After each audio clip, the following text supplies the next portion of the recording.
Test.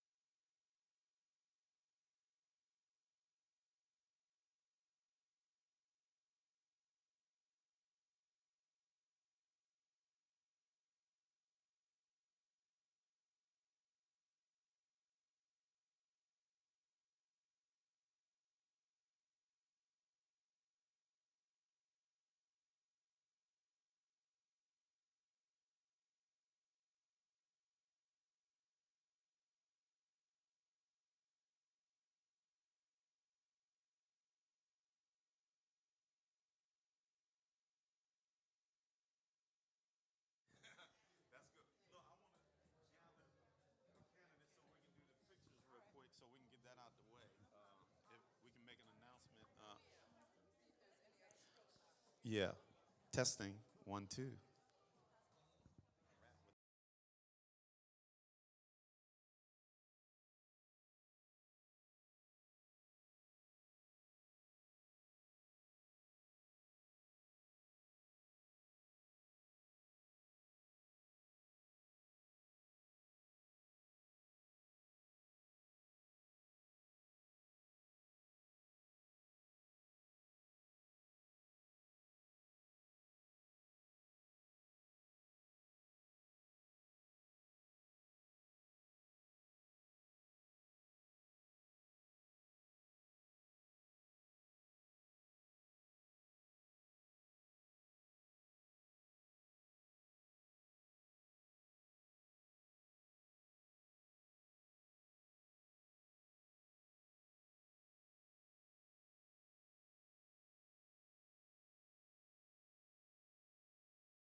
let's just give your neighbor a hand for coming out and being a part of this wonderful Candidates Forum. This is our 2022 Anne Arundel County Candidates Forum. This is the first of its kind here at Kingdom Celebration Center, and being hosted by yours truly, Bishop Antonio Palmer. I'm the senior pastor here at Kingdom Celebration Center and the president of the United Black Clergy of Anne Arundel County. And we are in partnership with my mentor and good friend, the Honorable Carl O. Snowden from the Caucus of African American Leaders. And if you want to know what the O stands for, is outstanding. And if he puts too much on me, I'll say overwhelming. But thank you again. Thank you guys again. And what I wanted everybody to know, we do have a couple of instructions, but what I wanted everybody to know is that the reason why I have on my purple tonight is because, you know, we are neutral on this evening. We want everybody to be comfortable in this setting and to speak your truth and your values and what your campaign is all about. And so I have my purple because at the end of the day, what I want us all to realize is that no matter who wins, we still want all of us to work together for the common good, okay? I believe that Anne Arundel County is a great place. We have a lot to work on, but it's still yet a great place. Anybody else believe that? All right. And that's why I believe we're here, and that's why I believe that you guys are the candidates for this season, and we're about to enter into a great open discussion. And so at this particular time, I did send all of the candidates, and I hope that you guys received the email on some of the logistics, some of the instructions.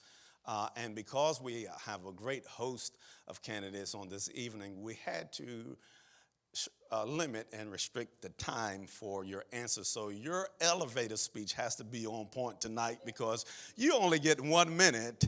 And I've already notified our sound engineers to turn off of your microphone if you go too long, right? All right, so we're going to give everybody a minute introduction for all the candidates, and then once we open up for the questions, you have a minute to answer that question. All right, and I believe that we're all in agreement.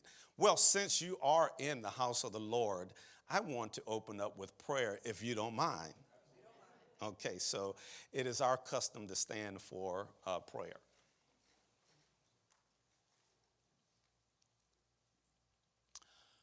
Eternal God, our Father, God of creation, we thank you for this evening. We thank you, Lord God, for your wisdom, your guidance, your understanding. Tonight, Lord, we have a meeting of the minds. We have a great dialogue that's forthcoming. And we ask for your grace to be here with us. Our main focus, we believe that this is a critical time in the history of our state and our nation. And we want all of the voters to be able to make a sound choice of who they believe should be in office to represent them. And so with that, Lord, being said, we pray that you will touch the hearts and the minds of those who will be speaking, that they will share out of truth, honesty, and integrity. And this we pray, we give you honor and thanksgiving always. In your beloved name, we pray. Amen and amen. All right, now I'm going to call up my dear friend, Mr. Carl O. Snowden. Let's give him a hand one more time.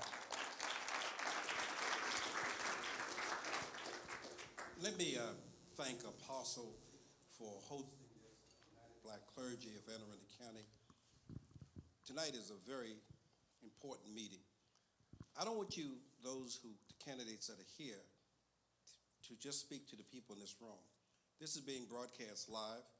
There are people who are watching all over Anne Arundel County, listening to you and your responses to the questions that will be asked. I want to make sure that we let everyone know that tomorrow all candidates will be receiving a survey coming from the caucus That survey will be used to determine who we will be endorsing in this upcoming midterm election. Please respond to the survey. Get it back to us as quickly as possible. That will be sent out tomorrow. You should receive it. All candidates will receive it. Number two, I'd like to make the announcement that this coming Sunday at the Fannie Lou Hamer Awards, we're going to be honoring women from all over Anne Arundel County who have made a significant difference in Anne Arundel County. That event will take place at the Maryland Hall for the Creative Arts in Annapolis, 801 Chase Street, in Annapolis, Maryland. For those of you who do not know who Fannie Lou Hamer was, she was an incredible woman, and a woman will do a one-woman play, bringing to life the legendary Fannie Lou Hamer. For the women that's in the room, many of you who occupies positions, those of you who want to aspire to become an elected official, you can thank Fannie Lou Hamer. It was Fannie Lou Hamer in Mississippi in the 1960s that literally put her life on the line so that women would have an opportunity to run. She ran for public office. Few know this. She did not win in Mississippi, but she ran. And it's my belief that there are those who lay the foundation. There are those who make it possible for many of us to enjoy the great opportunities that we have today. So if your schedule permits, please join us as we celebrate women and the contributions they have made, not only here in Anne Arundel County, in the state of Maryland, but throughout the nation. And then lastly, what I want to make sure everyone knows, we have some really good news. We are blessed that this year, at the annual Martin Luther King Jr. Awards dinner, we've been able to secure, as our keynote speaker, Congressman Benny Thompson.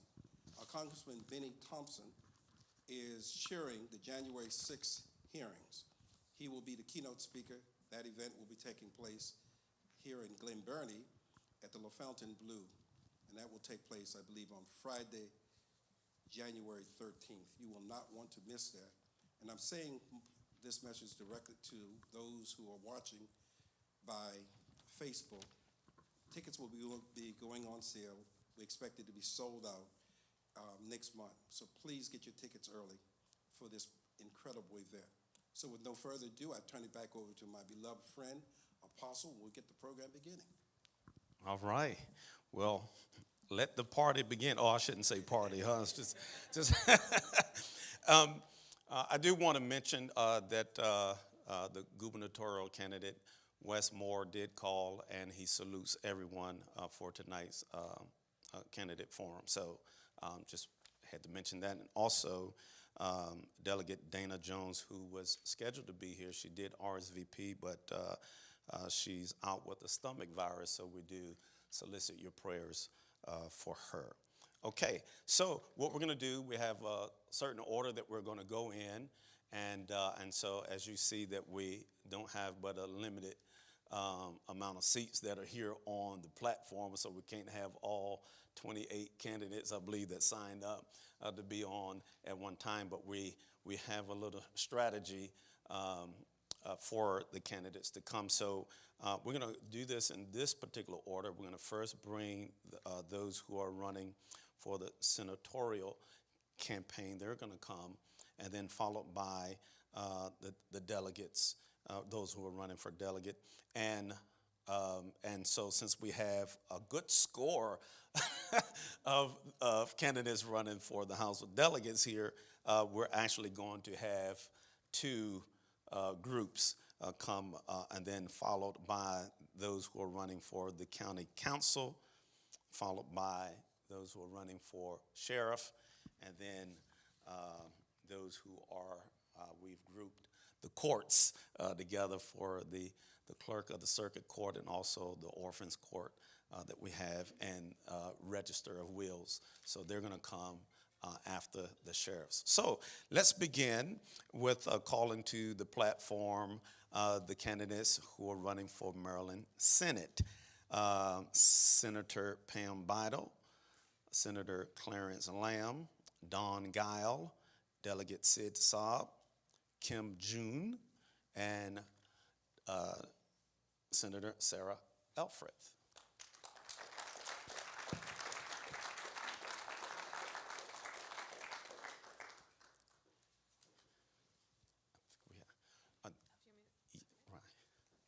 if you want to moderate, you. Just-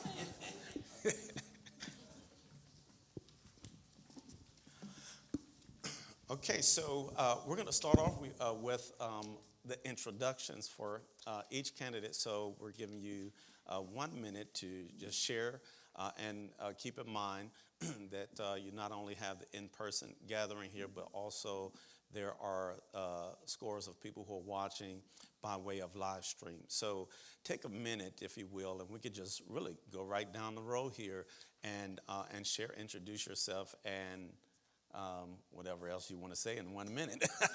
All right. We're going to start with Kim June. Hi, good evening, everyone. My name is Kim June. I'm running for State Senate, District 32. I just want to say that one of the most important issues or things that I'm running for is to unite our district. If you think about our district, District 32, it's very diverse. We've got Linthicum, we've got Lyndale, parts of Glen Burnie, Severn, parts of Odenton, Fort Meade. We've got Jessup. We've also got Hanover. And so what I'm trying to say is a very diverse district, and my goal is to unify the district, and we do that through great leadership. I feel that I'm the person for the job to unify the district because I'm capable and competent. I have the people in the community's best interest at heart, and I believe it starts with open communication. And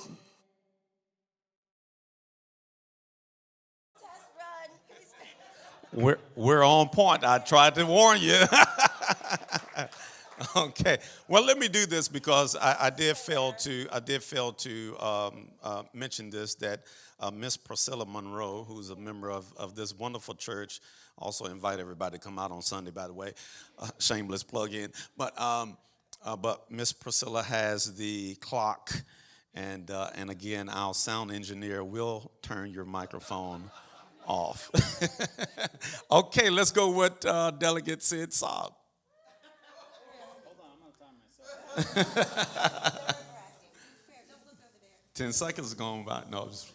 Well, good evening, everyone. Thank you so much for being here. Thank you for having us and for bringing all the candidates. And thank you for everyone that showed up today to hear from us and to get to know the candidates. Just quickly, I'm a father, a husband. I'm a small business owner. I migrated to this great country at the age of 19 with $700 in my pocket, looking for electricity, water, and safety, and I got it. And that's why I ran for office, to give back. I believe in three things that we need to concentrate on. I believe in world-class education. I think every child deserves a world-class education, regardless of what zip code you live in. Also, I believe every citizen deserves safety. And I made a promise that if I'm elected as a delegate years ago, I will give everything I have. And if I'm elected as your senator, I will give the job everything I have. And I will always be available to you and to your family. I do have 15 more seconds. I just wanted to thank you for putting this, and thank you for the timekeeper for keeping us on time. Appreciate it. Thank you, sir. We have the lovely Mrs. Dawn Guile. All right, ready? Timer, go. Hello, good evening, everyone. I'm Dawn Guile. I'm the Democratic nominee for State Senate in District 33. Delighted to be here with you all this evening. So wanted to tell you quickly a little bit about me. So I've been an attorney for the last 16 years representing businesses in litigation, but more importantly, public service has always been important to us and to our family. My husband just retired after 24 years in the Army, and I've led organizations that advocate for veterans and military families, including working to expand employment opportunities for military spouses, pro bono legal services for Gold Star families, veteran caregivers, veteran entrepreneurs. Also proud mother of 3 girls, one of whom has a birthday today, and Apolso Palmer kindly let me go at the beginning so that way I could dart out here to celebrate her birthday. My top priorities are support for working families, affordable quality childcare, paid family leave, focusing on education, support for local businesses, strong environmental protections. Am I at the time, Priscilla? Most importantly, working to serve this district with integrity and responsiveness. All right. Thank you, Dawn. So, and now we have the esteemed Senator Pam Beidel. Thank you. Am I on? No. Now? I'm not hearing it. Should I hear it now? Start it over. There we go. Got it. Thank you, Priscilla. So thank you, Apostle Palmer, United Black Clergy, and I guess the leadership. So thank you for having us very much. So I'm the current senator that represents District 32, and I'm the pleasure to be a full-time senator. It's been my honor to work with Kingdom Care, with the Family Center, with Dr. Pastor Barbara Palmer, and now I'm looking forward to seeing what the Veterans Center that you're going to have here, Apostle Palmer, and to see that come out of the ground. I know the district well. I think I listen in the district, and I've been a big supporter of education, public safety, tax relief for all Marylanders, and access to health care, especially for women's health care. I'm currently working on a commission to study the workforce crisis in health care, which is really a big issue.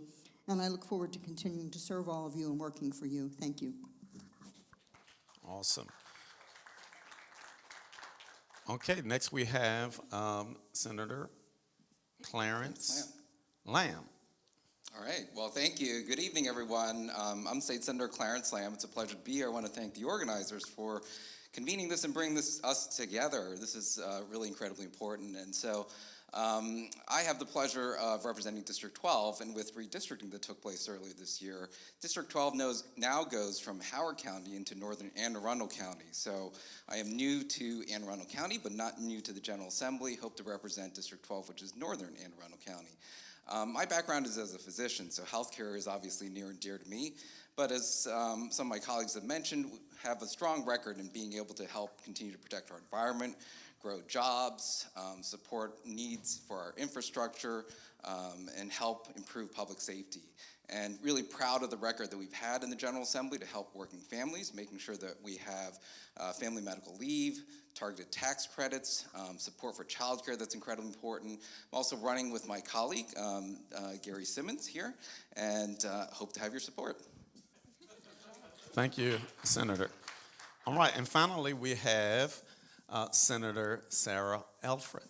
Thank you so much to the organizers, and we greatly appreciate the opportunity to speak directly to voters and to this wonderful church that's hosted so many community events. I'm Sarah Elfreth. I have the great privilege of representing District 30 in the State Senate, which is Annapolis and South County, along with my teammate, Delegate Shanika Henson, Delegate Dana Jones, who couldn't be here but sends her best.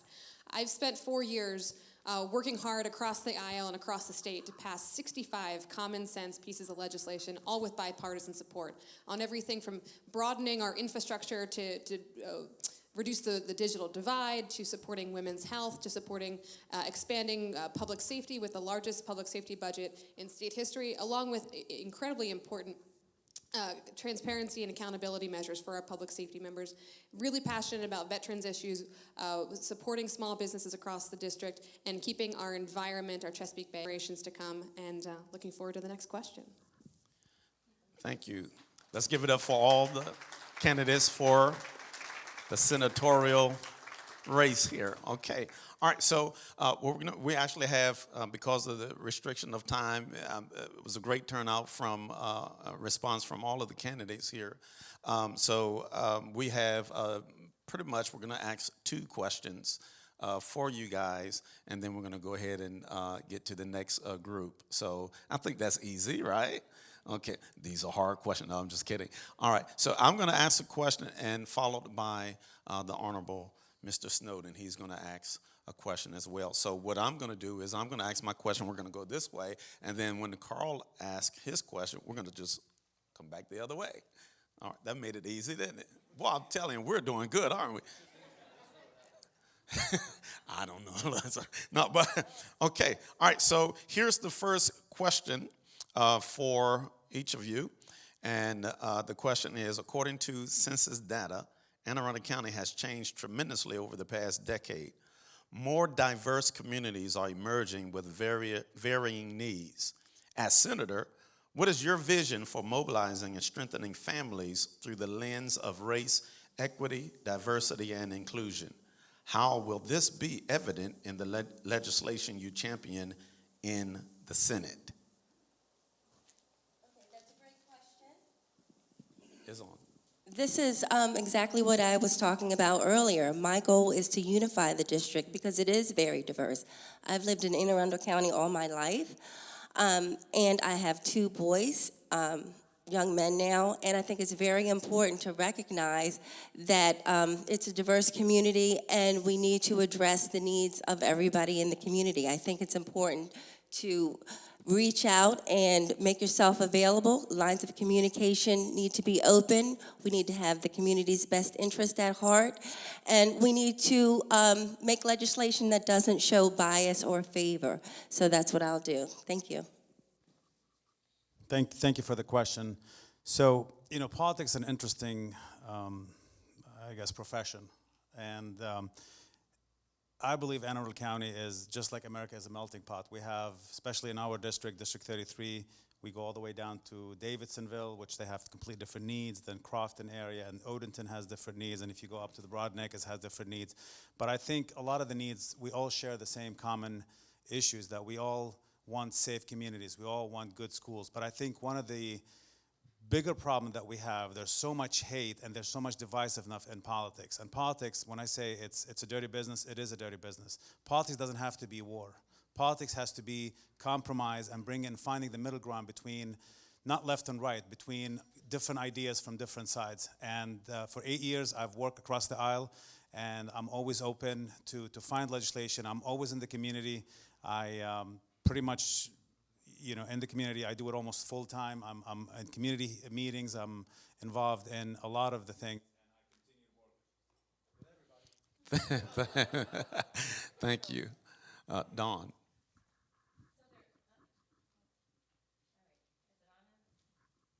There we go. All right, so there is no doubt that the growth in Anne Arundel County has led to some infrastructure problems, including most notably overcrowding in schools that we've seen has caused issues with teacher recruiting, teacher retention. I think that would be one of my top priorities. We have a budget surplus currently, working on implementing the Blueprint for Maryland's Future that was recently passed. That's our first start. The children of our county, or children of our district, they're our future, is something that we need to address. Second, public transportation. That's an issue that I think we need to work on to build as far as more equitable access for people to get to work, and providing more economic opportunity as well. It starts with getting people there to work. Also focusing on affordable housing type issues. I mean, I know that it's expensive for our teachers, for our first responders to live in this county. Of course, that's in large part a county type issue, but that's something else that I hear from people. So thank you. Thank you for the question. There we go. Thank you. So in our district, District 32, which, by the way, goes all the way out to Laurel, to Russet, Maryland City, we grew by 16,000 people since the last census and had to give up 16,000 people in the redistricting. But in that, we have grown, we're 20% diverse in our District 32. So it's very, very important that we address diversity. I think our number one issue to help people is going to be finally opening the Severn Center after 20 years of work, and to be able to provide access to health care to all the communities, which are very low-income communities around the Severn Center. The other issue that we've really worked on in the Finance Committee that I serve on is minority business opportunities, to really give the minority businesses an opportunity to grow in Maryland and have good contracts with prevailing wage. And I look forward to continuing that work. Thank you. All right, is that okay? Yes, sir. Sounds good. So it's a very important question, and as a physician, I oftentimes view things through health disparities and health equity, and making sure that some of our most impoverished communities and diverse communities have equal resources and support, just like the entire population that deserves it. And so I've sponsored legislation over the past 4 years to really help address health disparities. A few that come to mind. One, we really pushed the Department of Health when we noticed that their vaccination programs weren't reaching certain communities, and making sure that they had targeted outreach to reach these folks so that there were not disparities in how the vaccines were administered. I also sponsored legislation to expand prenatal care to women and also to babies. The Healthy Babies Equity Act that passed last year really helps folks that may not have health insurance. And also passed legislation that will allow pregnant women to qualify to be able to apply for health insurance. And so hope to continue to work on that. Thank you. Thank you for this incredibly important question. And I just want to take a moment and thank my colleague, Senator Lamb, for his work on health disparities in the vaccination process. I mean, he was the leader in the General Assembly, making sure that was an equitable distribution. But Bishop Palmer, your point is the equity lens is a lens through which we should look at every single piece of legislation that comes through the General Assembly. I've been privileged to do that, particularly on environmental issues, making sure we're looking through the lens of environmental justice and targeting funds to communities that have been hardest hit by environmental injustice over generations. Similar to Senator Lamb, I also sponsored a bill on prenatal care, trying to close the gap on infant and maternal mortality that disproportionately impacts women of color. And certainly in our focus on education, not just with the blueprint that my colleagues discussed, but I particularly on my subcommittee of the budget, look out for our community colleges. Those are the workforce engines. Those are the opportunity engines of our state. And we've done a good job at funding those, but we need to do a much better job. And I look forward to continuing that work in the next term. Thank you. Thank you, guys. And now we're going to have Honorable Carl Snowden answer. Thank you. Ask, Yeah, ask the ask. question. Don't answer it. Ask his question. On August 30th of this year, the Capital newspaper ran a front-page news story. The news story indicated that a captain on the Anne Arundel County Police Department had sexually harassed women for years. In the midst of an investigation where women were reported in this article to say they were the victims of sexual harassment, retaliation, he resigned or retired, getting a $92,000 pension for the rest of his life. My question to the candidates who are in office and those who are running for office, why have you not said a single word condemning this particular scandal? Thank you, Mr. Snowden. And this is exactly why we worked so hard on police accountability this last term, to ensure that those personnel records are made public and that this individual cannot transfer to another police department and wreak the same havoc on other communities that he did here in Anne Arundel County. Taking sexual harassment and sexual assault very seriously. We've done a lot of work in the last 4 years. I sponsored a bill that prohibits moving forward any police officer from having any kind of sexual relationship with not just victims of crimes, but anybody involved in a crime, understanding that that is a wildly inappropriate abuse of power that we need to make sure that is blatantly illegal here in the state of Maryland.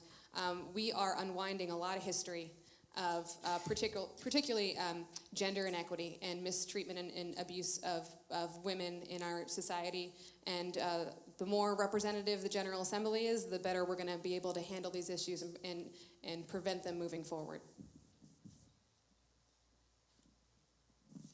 So thank you for the question. The question is a very important one. I think we as elected officials also, it's incumbent on us to be aware and also to speak out against injustices that we see and hear about. And so, it does point out why it's so incredibly important to have good reforms of our law enforcement agencies and systems, which is why, as Senator Elfreth mentioned, we passed legislation earlier to be able to help make it more transparent and accountable.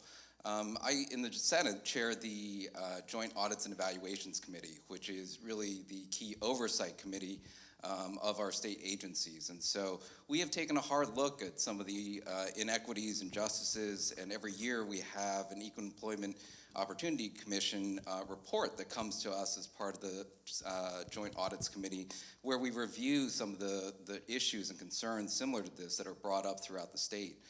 We do speak up in those instances, and we ask those hard questions because it's important for us to be able to use our voices as advocates.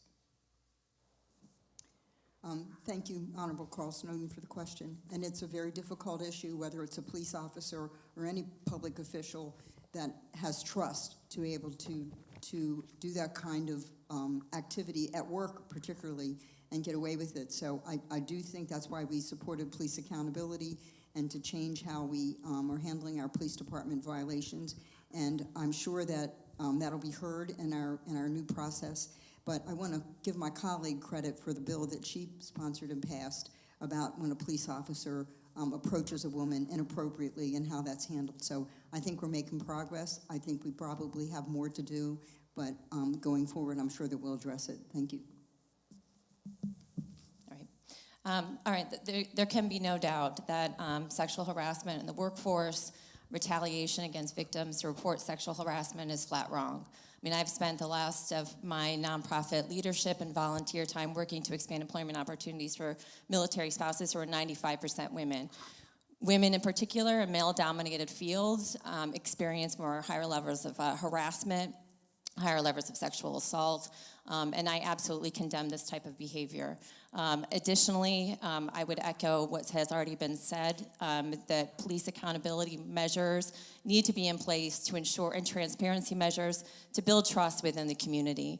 There's no way that police can effectively do their job unless they're building trust in the community. So this type of behavior is something that I would absolutely condemn and support women that report this type of behavior. So thank you for this important question.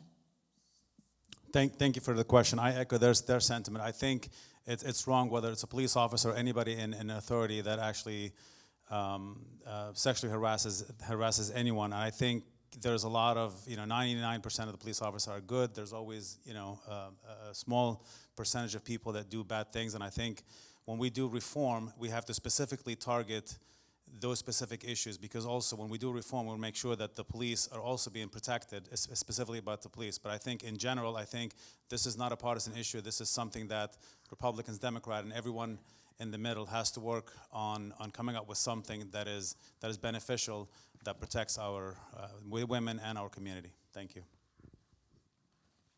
Hi, it is a difficult question because we don't want to appear to be insensitive, but at the same time, we want to support our police officers as well.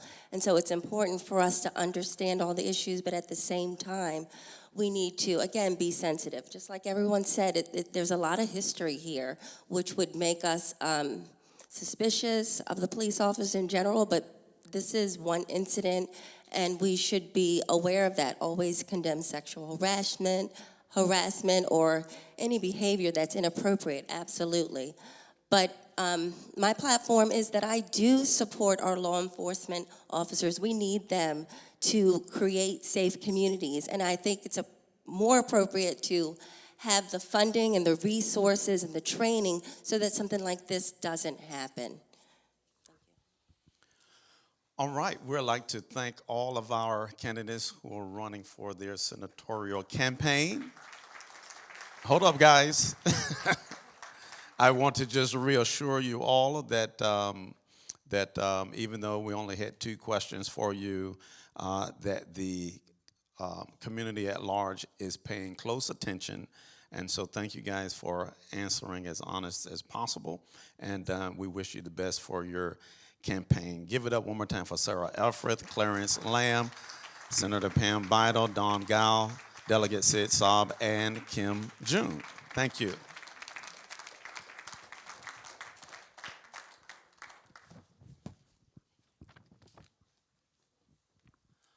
Okay, so next we're going to keep it moving. We're going to have our wonderful candidates who are running for the delegation to come. So since it's just so many of you, we're going to call your name, and then we have the first half come, and the second, we'll get to you on the second portion. Okay, so now what we're going to do is we're going to bring up Delegate Sandy Bartlett.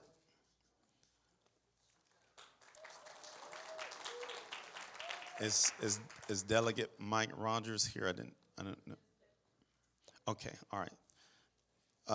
Okay, and then we have Kimberly Mills. Is she here? Come on. Monica Walsh Smearman. Okay, Delegate Mark Chang.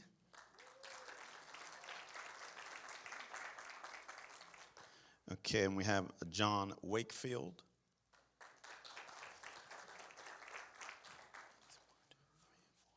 Yeah, one more. We have Stuart Smith.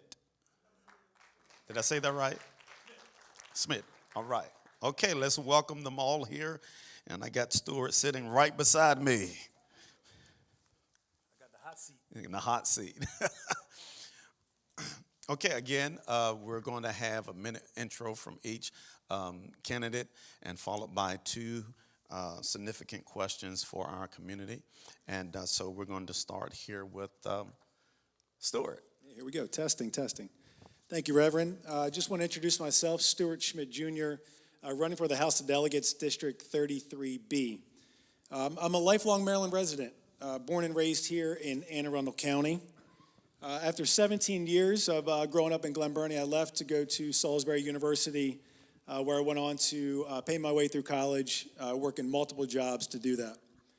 After 9 years in corporate America, I went back to the University of Baltimore and obtained my master's in business administration. I do work with my wife. We currently own a number of small businesses here in Anne Arundel County. We live in Crofton. I am a father, a husband, and a small business owner. Like Delegate Saab had mentioned, I believe that we all deserve a world-class education.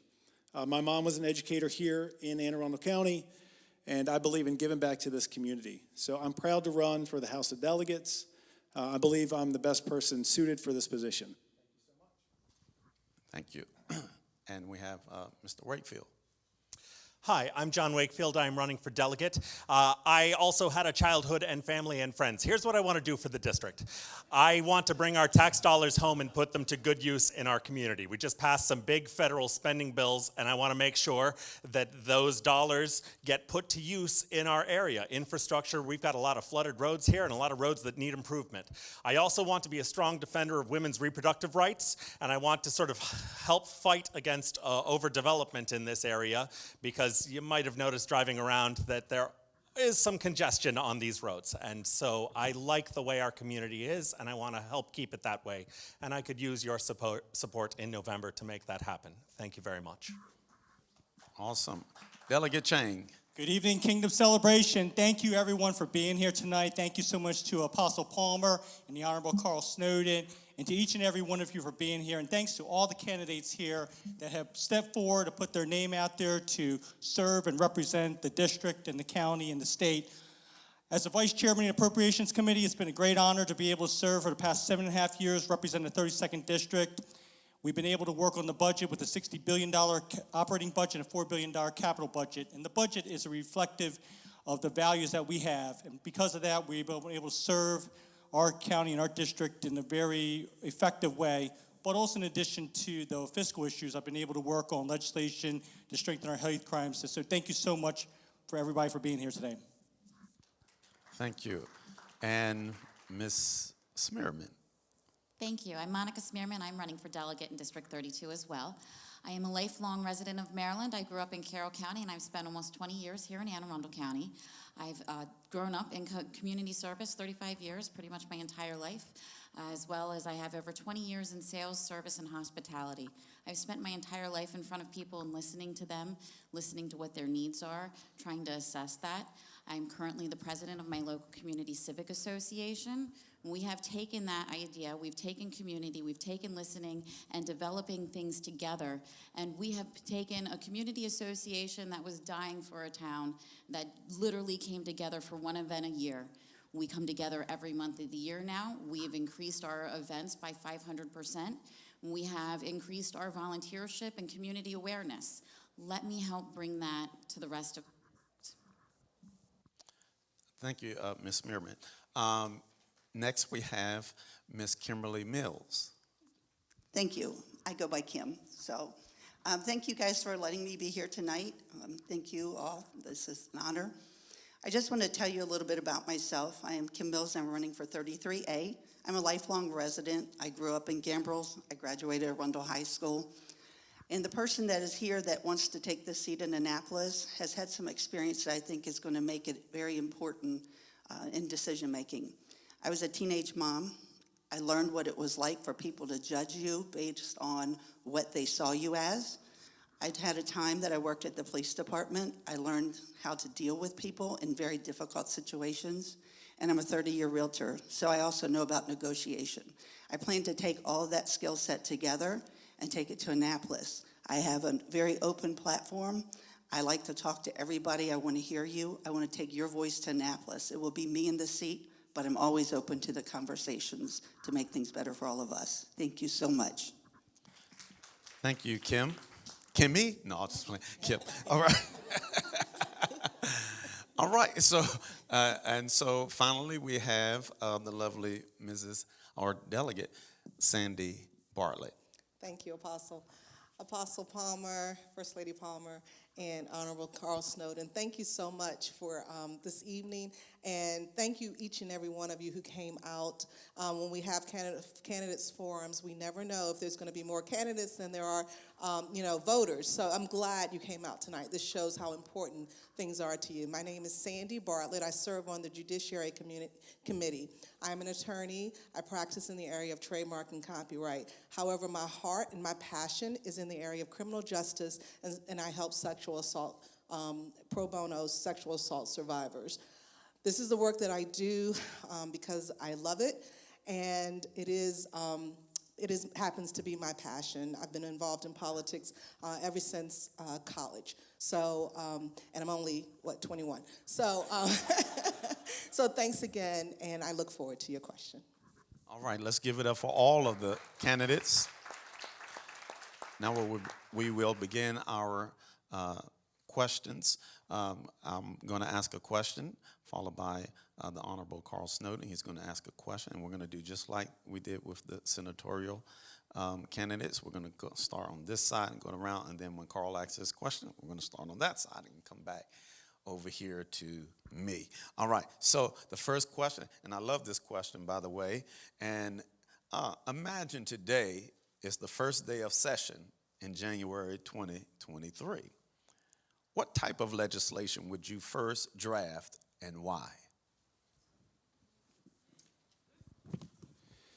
Well, we get this question quite a bit. You know, the first day is going to be a very important day. Me being a first-time civilian politician, to me, we really need to focus on crime in the state and how we can eliminate that spreading out into our suburbs. And I think a lot of that starts with education. It really starts with educating our youth from the ground up and really pouring into them so that they have a better chance than crime and a better outlet and a better resource. So to me, it would be passing legislation regarding education geared around crime. Thank you. Mr. Wakefield. Yeah, Stuart is right. We got this question as recently as last Friday, so I feel very prepared for it. And I'll tell you what I told the people in Harold Harbor on Friday. Day one is for orientation, and it is for learning the ropes, and I am not so full of myself that I think that I can step into Annapolis and be such a mover and a shaker and do all of the things all at once. I'm looking to learn on the job. But there is the most important, most pressing issue, depending on how the election goes, is that women's reproductive rights are in danger. We know that in Congress, Republicans are planning a national ban, and we in the state need to do more to protect our rights. So last year, we tried to enshrine it in the state constitution. It passed the House, it didn't pass the Senate. This time, it has to pass both, and we need to do more, and that is the most pressing thing that on day one, I will be pushing to accomplish. It's been a great honor to serve as the Vice Chairman of the House Appropriations Committee, and I would say that the first thing we're going to start doing is looking at our state budget, $60 billion operating budget, $4 billion capital budget.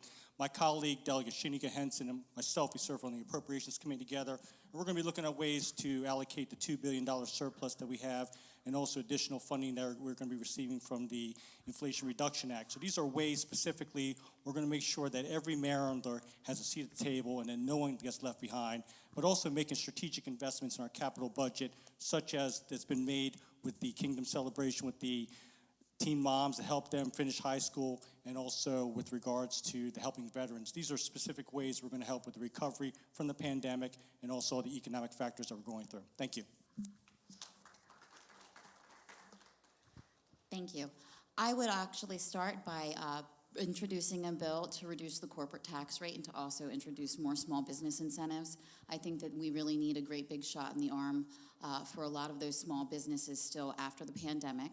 And I think that our corporate tax rate was too high to begin with. So I think that rolling it back and being more business friendly would help us be more entrepreneurial, and it would include more of our small business owners, and it would also give more of an incentive to also minorities, as well as people in general to be able to start their own businesses instead of being beholden to somebody else. That way they can create their own way in the state of Maryland, and they can be the forward-producing people that we have that make more of the decisions and control more of our economy. Thank you. So it looks like you've got some great ideas here day one already. So one of the things that means a lot to me is our senior citizens. I think that we forget about them a lot, unfortunately. I think there's a lot that we need to do for them as far as being able to afford their prescriptions, being safe in their neighborhoods, and safe on the cyber end of things. And I think that they are the ones who built the communities we all want to live in, and they need to be able to stay in Maryland and not have to leave the state, leave what they know to be able to survive. So I think we need to work on legislation that allows them to continue to stay here and survive and be with their families. Not everybody wants to be in Florida.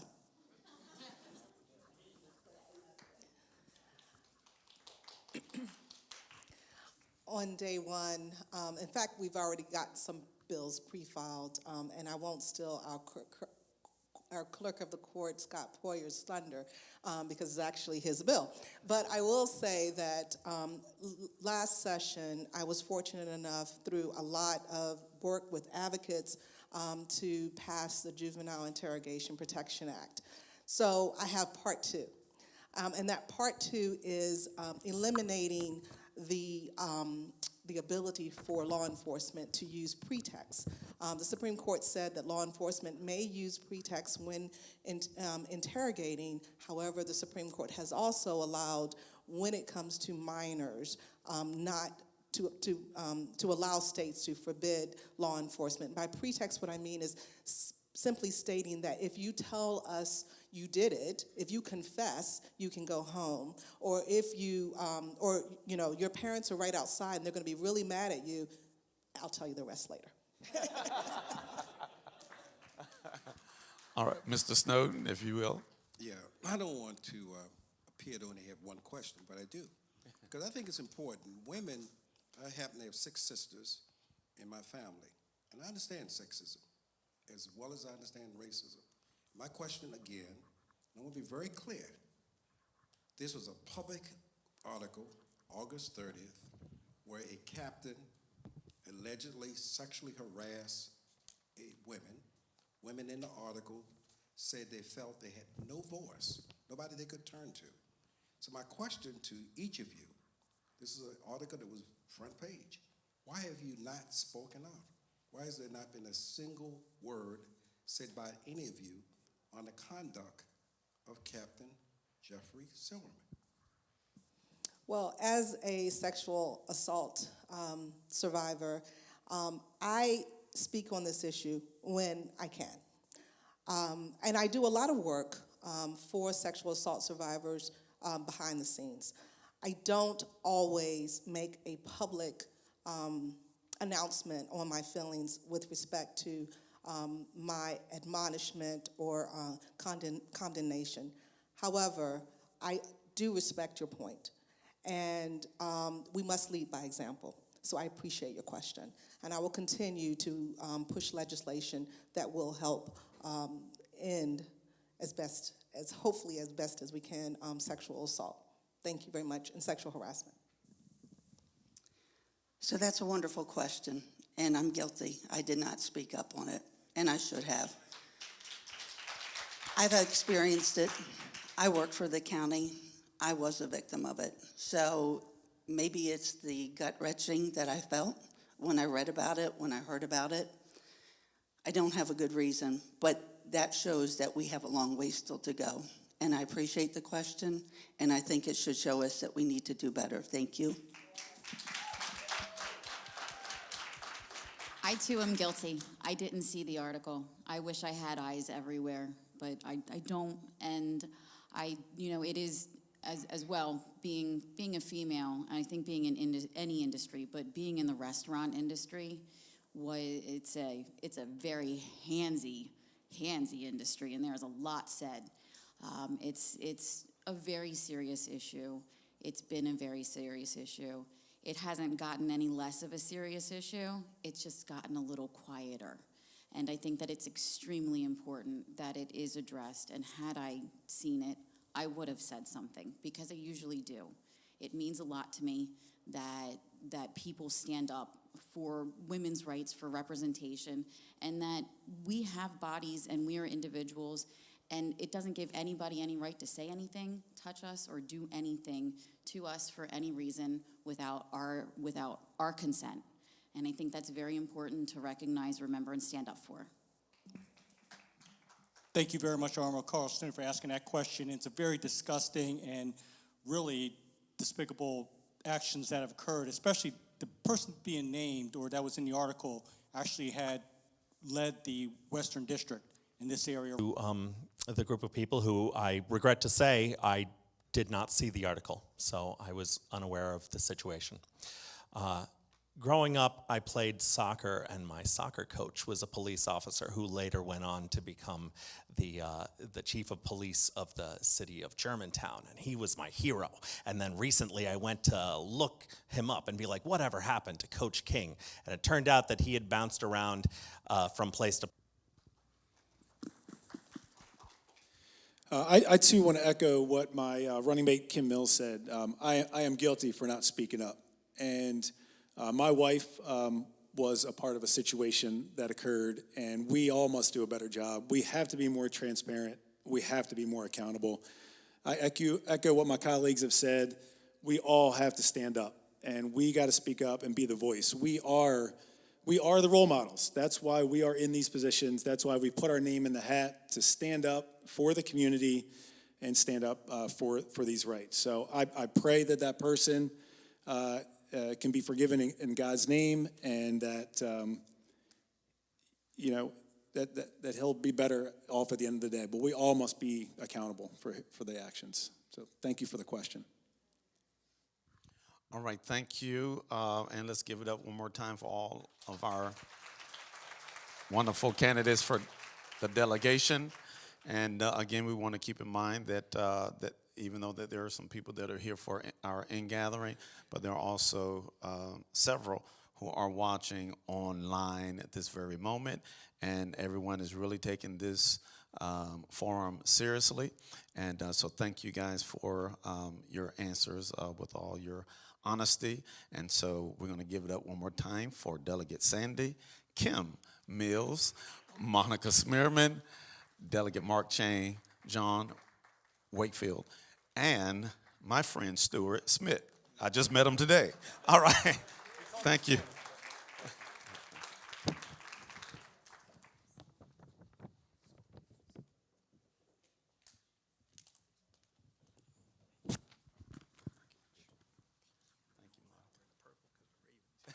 No.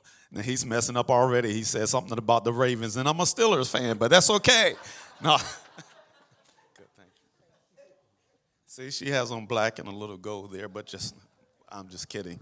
Okay, so we're going to have our second grouping of the candidates for the House of Delegates, and so we're going to call you up. We have Delegate Shanika Henson.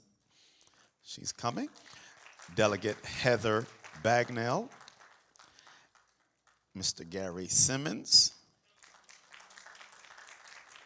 And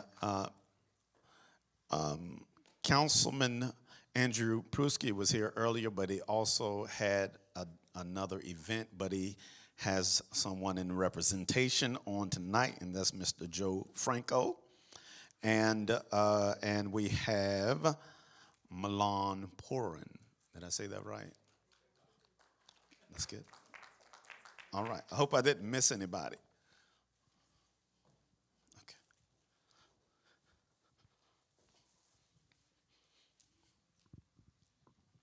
All right. So again, we're going to have 1 minute for our wonderful introductions of our candidates who are running for the Maryland delegation. And so we're going to start with Milan. Milan. That's very good. Did I say that right? Yes, sir. Milan. Okay, there we go. So let's give it up for Milan. Thank you. Thank you very much. Good evening. It's truly an honor to be here. My name is Milad Puran. I'm a critical care physician, veteran of the U.S. Air Force, 25 years, hold the rank of colonel, and I'm a small business owner. I came to this country back in 1983 and have lived in Maryland for about 40 years now with my family. In the last 10 years of it in Anne Arundel County with my wife, raising our 3 beautiful children, 9, 6, and 4. And I get asked all the time, why are you running? And I say, well, my 9-year-old is on the school's government, so she must have gotten the masochistic tendencies as well. I've served on all 7 continents with the U.S. Air Force. Obviously, healthcare is something that's of tremendous importance for me as a person, and it leads directly into economic security. And the issue of women's rights and women's ability to control their bodies and choices also plays into. Thank you, Mr. Joe Franco. I want to say Franco Harris, Pittsburgh Steelers. We're not even. Commerce's Advocate of the Year. And I know that Andrew fights for families. He's passionate for families, and I look forward to talking about other issues. Delegate Henson. Thank you, Apostle Palmer, and thank you, Honorable Carl Snowden and First Lady Palmer, and everyone who's here tonight to hear more about why we are running for office and why these positions are critical and important in the days, weeks, months, and years to come as these terms fill out in the remainder of their time. I'm Shanika Henson. I'm currently serving as Delegate District 30A, which is Annapolis, Arnold, Broadneck, Edgewater, and London Town. That district is super important to me because it's also my hometown where I grew up. I grew up the children of pastors, so our family was focused on community service, public service. It's something I've done my entire life. If you talk to my dad, he will tell you when I was 12 years old, it was the last thing I wanted to do, but it was what we did as a family, and now I fight really hard for the opportunity to serve my community, and I'm super thankful for the opportunity to share my passion about that with you tonight. Thank you.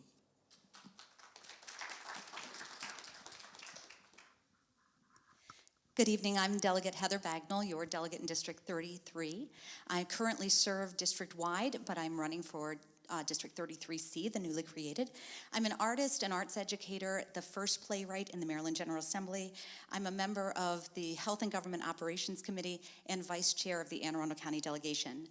I have, over the last 4 years, developed a reputation for pragmatic and responsive representation, both in and out of session. And I focus on very local issues, but also on behavioral health services, particularly for adolescent and veteran communities. I grew up on the peninsula. I worked to secure the long-term lease for the Anne Arundel County Food Bank before we had a, first in a generation health crisis.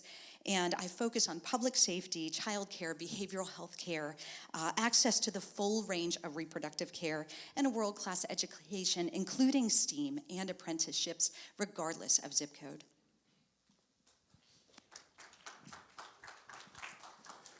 Good evening. I'm Gary Simmons, running for delegate in District 12B. I'm a single father of 2 school-age kids living in the Glen Burnie area, former law enforcement officer out of D.C. as a special police officer, currently working at Anne Arundel Medical Center, working as a security supervisor. Also serve on the board for BWI Airport, part of the Community Enhancement Board. As a single father, I know the importance of representing my children, representing my community, and doing good by those all. I'm running for state delegate to bring change to North County. Awesome. Thank you all, guys, for being here and accepting our invitation. And by the way, Gary, you sounded like Barry White there for a minute. Okay, all right. Okay, so I know that this is our second group of those candidates who are running for delegation. So what I'm going to do is I'm not going to ask you the same question that I asked others, because you probably were sitting in your mind trying to rehearse what you were going to answer. So we do have another question. So the question is, throughout your campaign, you have engaged with residents and learned more about their concerns. In your opinion, what are the most pressing needs for Anne Arundel, and how do you intend to advocate for constituents as a delegate? We'll start with you, Milan. Thank you very much. Thank very much. And I represent this, hopefully we'll represent District 31, which is Pasadena, Millersville, Severn, Glen Burnie, and parts of Severna Park. For me, childhood poverty and the issue of education as a ladder into the middle class appears to be the most significant thing for many of our constituents, ensuring that they have the best education for their children to prevent truancy, to help support the economic growth within the middle class. And so to lead into that first legislation that you would work on, and also what is the most important issue, I believe that the issues surrounding childhood poverty and education. I'm a product of Maryland Public Education from 3rd grade all the way through undergraduate, medical school, and residency. So supporting the public education system to me is our #1 priority, and continuing funding for the roadmap that was created by the legislature. Thank you. Joe? Great. Well, District 33A is right here in Odenton, but also surrounds the Fort Meade area and Watchapel and Crofton. And I know that in walking door to door with Andrew and hearing from constituents, we've heard about the importance of fixing infrastructure and improving our schools, supporting veterans and public safety. And, you know, being so close to Fort Meade, you know, there's a lot of traffic issues. There's a lot of issues in bringing in and improving our schools in the area. I know Andrew's passionate about the schools, having been a teacher himself and working for Prince George's County Schools. And I know that that probably will be one of his first priorities, is ensuring that we have high quality education as well as fixing and improving the infrastructure around Fort Meade. What I hear when I speak to families, and it's consistent across the table, no matter if I'm in a community that has, you know, experienced some of the great parts of our economy or communities that are struggling. It's that everybody wants to be able to give their children a better life than their parents gave them. So if it's great education, they want to be able to provide that. If it's the food on the table, they want to be able to provide that. So what we've done is we tried to make sure that we are giving people just those opportunities, giving the opportunities for targeted tax relief so that families can meet those economic needs, making sure that our schools, our public schools, have world-class education, and not just stopping at K-12 education, but supporting our higher learning institutions, making sure that our HBCUs are competitive with all of our other colleges in the state of Maryland, so that people are truly able to make sure that their children are getting better and better opportunities so they're able to build on what their families can accomplish in one lifetime. Well, representing the Broadneck Peninsula and the Route 2 corridor, we hear a lot about the traffic issues, particularly around the Bay Bridge, because of course we suffer the pain of that traffic without the benefit. But we also hear a lot about public safety and finding the balance between keeping our community safe and ensuring that we're not overreaching. And we also hear a lot about concerns around behavioral health, access, workforce, and the gaps that exist between the coordination of care and how we can actually address behavioral health in as comprehensive a way as we do somatic health care. The good thing, I guess, about living in a high crime area, you tend to be intimate with some of the issues that's going on. Obviously, the opioid pandemic that's taking place up in North County, along with mental health related issues, is something that we have to draw down on. It's great to be working with Senator Lamb, who's a physician, where we can push legislation in order to address the opioid pandemic that's facing. Working at Anne Arundel Medical Center, we see it every day. So these are things that are critical to our community. We see an uptake in young people from school age that's dealing with mental health as well. So we have a fight on our hands, and we must be prepared to win. Excellent. Mr. Snowden. It was Congresswoman Shirley Chisholm, when she got elected to office, said the role of a legislator in part should be to give voice to the voiceless.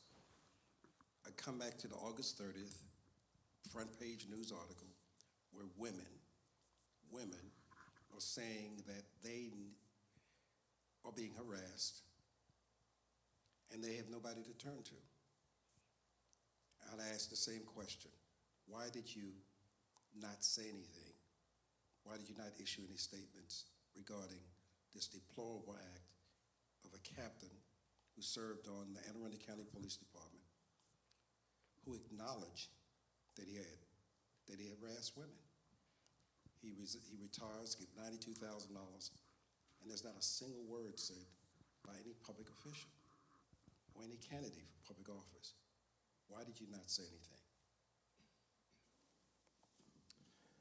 For me, being on the ethics phone calls that we do every Monday, I'm fully aware of what's going on because of people like Carl. So as a collective body, we address issues of concern of the community on an ongoing basis. That gives us the opportunity to discuss it and how we will address it. So one of the things you can do, obviously dealing with law enforcement agencies, is dealing with their collective bargaining, dealing with their unions, dealing with their leadership, when how we take action and how we address certain issues when it comes to personnel.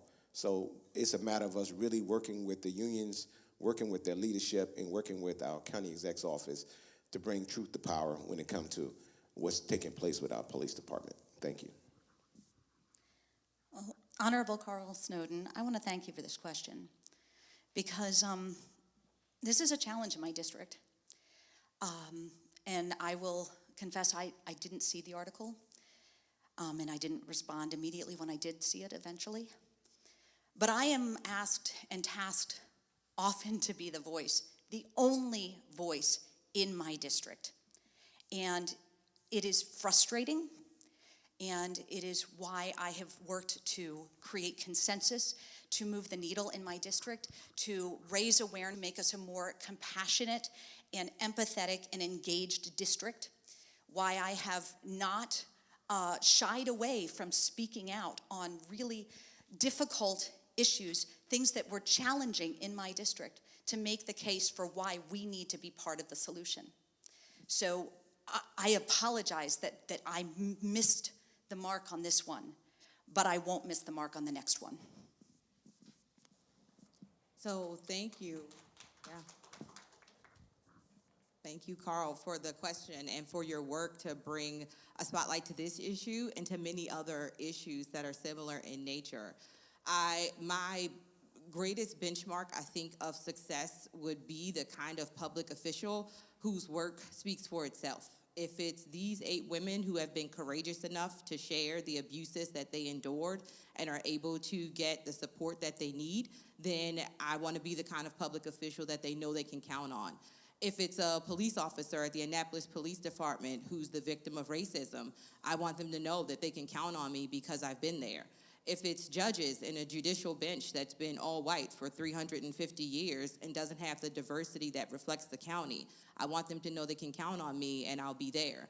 If it's an issue that speaks to equity, that speaks to justice, that speaks to what's right and what's fair, I want the work that I do as a public official to speak so loud and so clear and be so consistent that people know without question where I stand on any issue in this.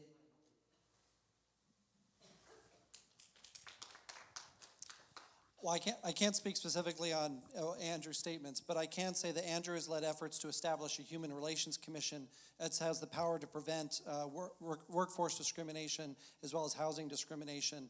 And he's also ensured that there is money to have body cameras for police, and also supported the Police Accountability Board in fighting to make sure that those people have a voice. He's also been a leader for women's rights to choose, and will make that a priority as he goes to the state legislature. And he also was a proud advocate in funding for this church for more security measures. And Andrew was making sure that he would denounce any type of hatred, bigotry, and racism in this community.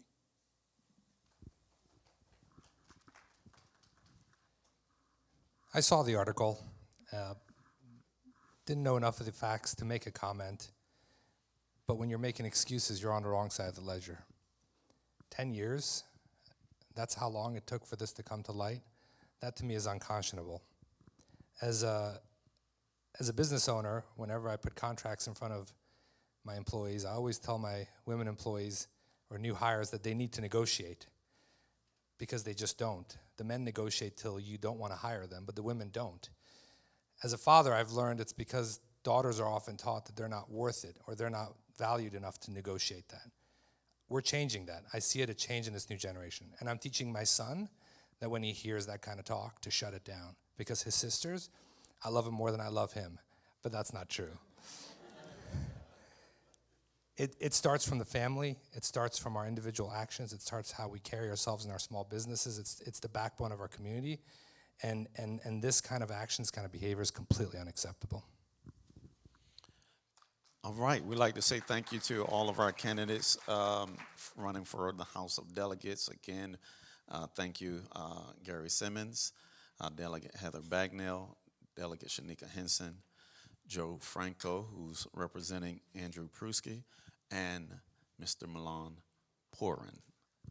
Thank you.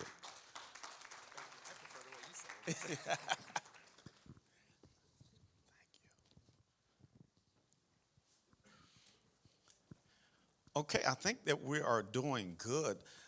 Everybody's giving some good choice answers. I do want to mind all of the candidates that following, once everybody has an opportunity, we will have questions as time permits. We will have questions from the audience. So stick around. Maybe another opportunity for you to be able to share some more information on your campaign. Okay, moving right along, we're having now for Anne Arundel County Council, our candidates. We have Councilwoman Lisa Rodvian, Sean Livingston, Pete Smith, Miss Julie Hummer, and Carl Niemeyer.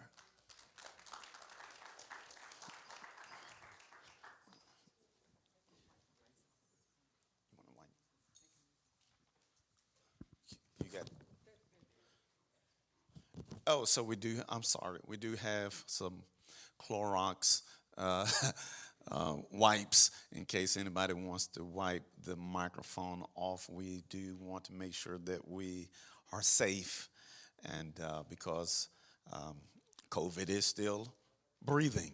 Okay, so with that being said, we're going to move right along. And thank you so much, Lisa, for sitting beside me, because I felt lonely with a missing person here in the chair. All right, so we're going to have 1 minute for our intros, and then followed by 2 questions, one from me, one from Honorable, and we're going to have a minute each for per question. So we're going to start with you, Lisa. Councilwoman Lisa Rodvian. Thank you. My name is Lisa Rodvian, and I'm the current chair of the County Council, and it has been my privilege to be the chair for the last year. I also represent District 6, which is the city of Annapolis, but it comes almost all the way up here to Odenton, including Millersville and Crownsville. I ran for office in 2018 for my experience as a public school teacher, and I still am a public school teacher. What I had seen in our public schools was our teachers getting tired and exhausted and feeling like they didn't have all the resources that they needed to make a difference. And I felt like we needed to do more, and we needed to do more by elevating the profession. Well, once I started campaigning, I learned that similar things were happening in the fire department, in the police department, in a lot of our public services. Once I got out on the campaign trail, I heard a lot about affordable housing. Annapolis is also a district that is, I think actually the whole county is very concerned about environmental issues. So those are the things that I've devoted my energy to over the last 4 years, and we still have work to do. Thank you. Sean. Hi everyone, I'm Sean Livingston. I'm running for County Council District 7, which is everything south of the South River. I work in education. My wife is a nurse at Anne Arundel Medical Center. We have 2 kids, a 4-year-old and a 6-year-old, and we live in Edgewater. And I'm running because of them. I want to make sure the community they live in is the best it can be. I want to protect our quality of life in 3 ways. First, by focusing on smart growth, making sure that infrastructure and development are being built in the right place, in the right ways, for the right people, by listening to our neighbors who already live in the community. I want to make sure that our schools are supported, so that our teachers are honored, our students have smaller class sizes and can engage with a world-class education. And finally, the environment is so important in our district, and I want to make sure that we're supporting initiatives that protect and restore it so that our farms can flourish and our people can live happy and healthy lives. Again, Sean Livingston, District 7. Thank you, Sean. Pete. Pete Smith. Thank you, Bishop, and the Honorable Carl Snowden. Pete Smith, District 1, seeking to return to the seat that I served in previously from 2012 to 2018. People ask, why do I run? Why am I running? My mom was 19 years old. She had 5 kids. Of the 5 kids, 2 of them were incarcerated. The other 2 were on probation or in touch with the law for a number of different reasons. So we moved around a lot. I went to 5 or 6 different elementary schools before I even got to high school. And life sucked for me when I was a child. And so when I had the opportunity to serve in the military, it gave me a platform and stability that I definitely needed. And so I'm running because I want to give every single child that lives in Anne Arundel County the opportunities and equities that I didn't have when I was growing up. And I want to make sure that the environment that they have going forward is one that I didn't have. And so people ask, why do I run? That's why I run, because my past doesn't have to be the past for other generations of kids who live in this county. And that's what I'm going to be fighting for come November 8th. Thank you.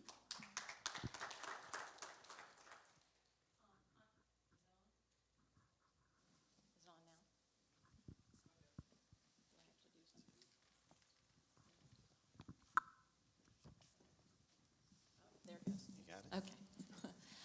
I'm Julie Hummer. I'm running for County Council for District 4, which is Odenton, parts of Gambrels, Laurel, Maryland City. I'm a mother of 5. I'm a wife of an Army veteran and a former special education teacher. I served on the Anne Arundel County Board of Education, and once my term there was up, it really came home to me that I wanted to tackle the things that the schools can't fix. There are so many things outside of schools that impact our families and children and keep them from being successful. That means affordable housing, food security, access to affordable health care, affordable child care, internet access, all of those things which we must address from the county side. So I look forward to continue my work for children and families and all residents of District 4 on the County Council. Thank you. Carl. Bishop Palmer, Honorable Carl Snowden, thank you for having me in District 5. I'm Carl Niemeyer. I'm running to be your next councilman here in District 5. So I got a long biography. I am a husband, a father of 5, a service-disabled veteran, a service-disabled veteran-owned small business owner, a Cub Scout, Cub Master, a baseball coach, and just generally somebody who loves to serve people. So why am I running? I'm running because I want to serve the people of District 5 in a way that has not been done in years. Wait, stop. Thank you. Thank you, Carl. Are we good with the time, or?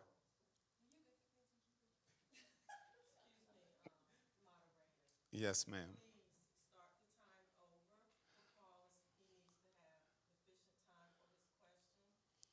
Yes.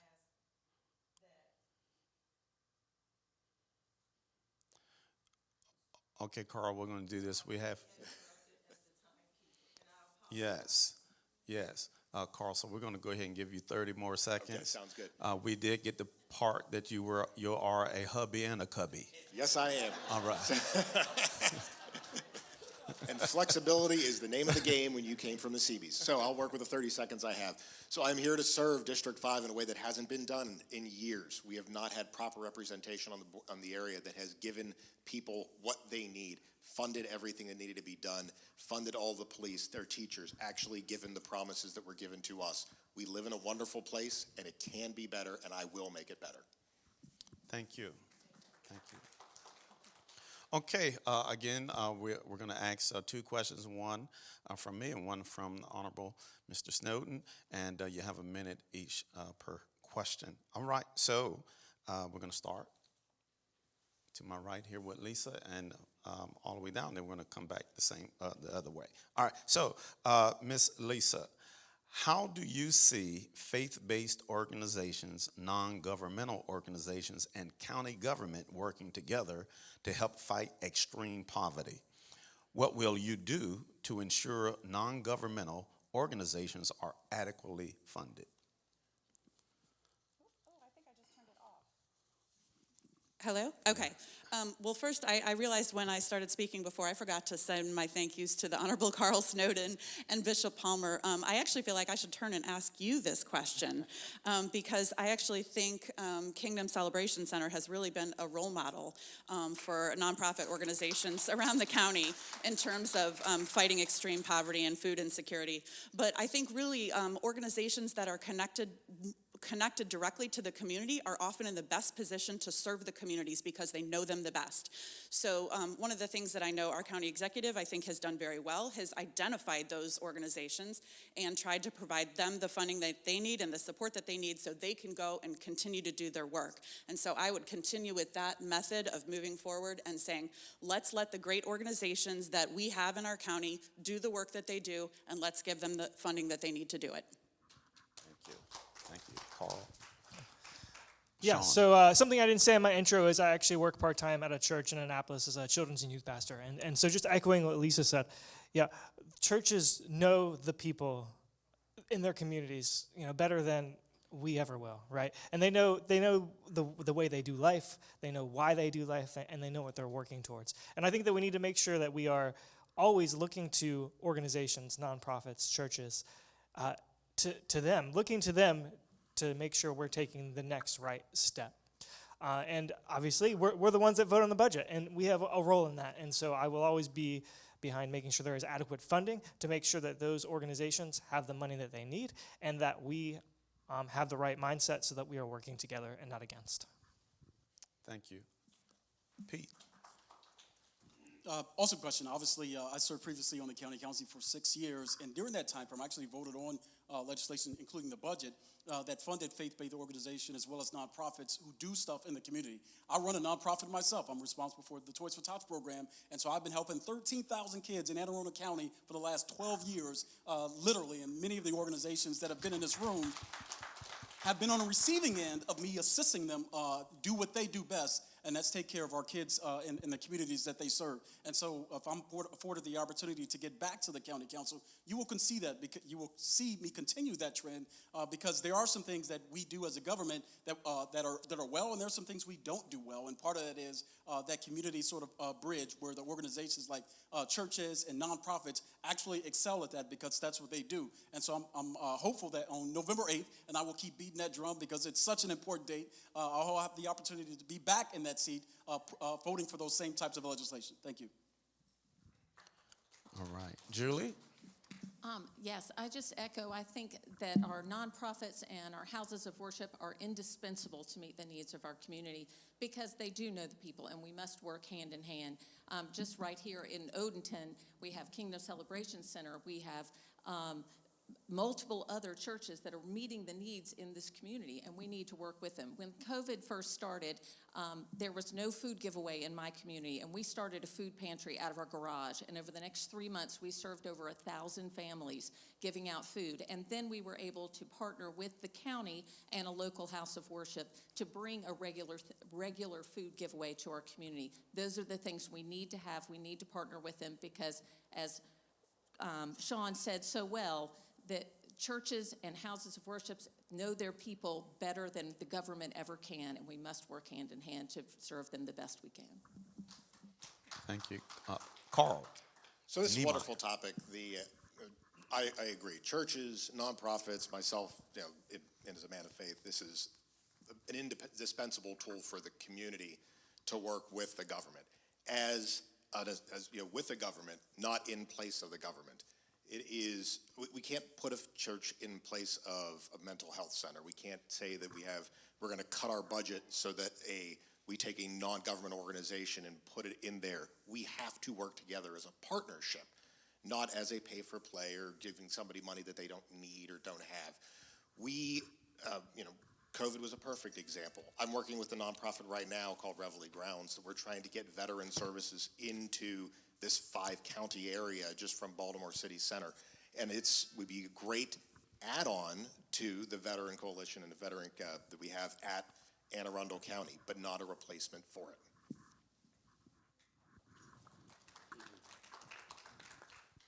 Carl.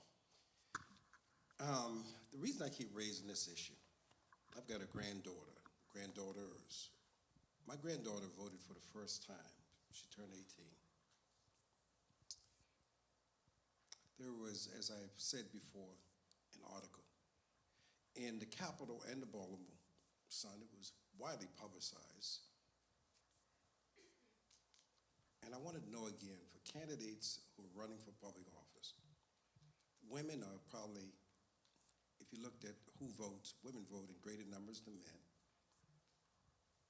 To find out that there was a man who served on the Anne Arundel County Police Department for a decade, to hear women in the Anne Arundel County Police Department say they felt they had no one to turn to. I wanted to know why people who are running for public office and people who are in public office did not say anything. Why was there nothing issued? Why was there no statement made? Thank you, Carl. When that article came across, it popped up as a notification on my phone from the Washington Post.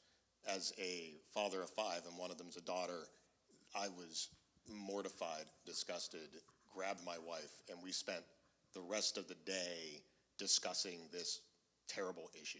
You know, I've been in the military, I've been a legal officer, I've seen these things go through as a business owner in construction. This is not an unknown topic. But what I don't want to do, and not to make an excuse for not saying anything, is I want to find out how I can use my voice best to advocate for those people. Get the facts I need to know who to talk to, especially once I'm elected, to go and get in front of the accountability board, see if there's some hole that needs to be refined there, talk to the police unions, see what they have to be doing, see if we missed a step.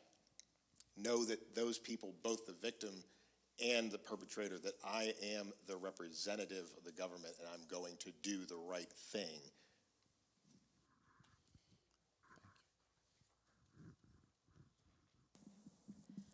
I have to confess that I too didn't see the article, but I am encouraged that we now have a system in place with Police Accountability Board that this information can come out sooner, but it is discouraging to know that it went on for so long and no one came out.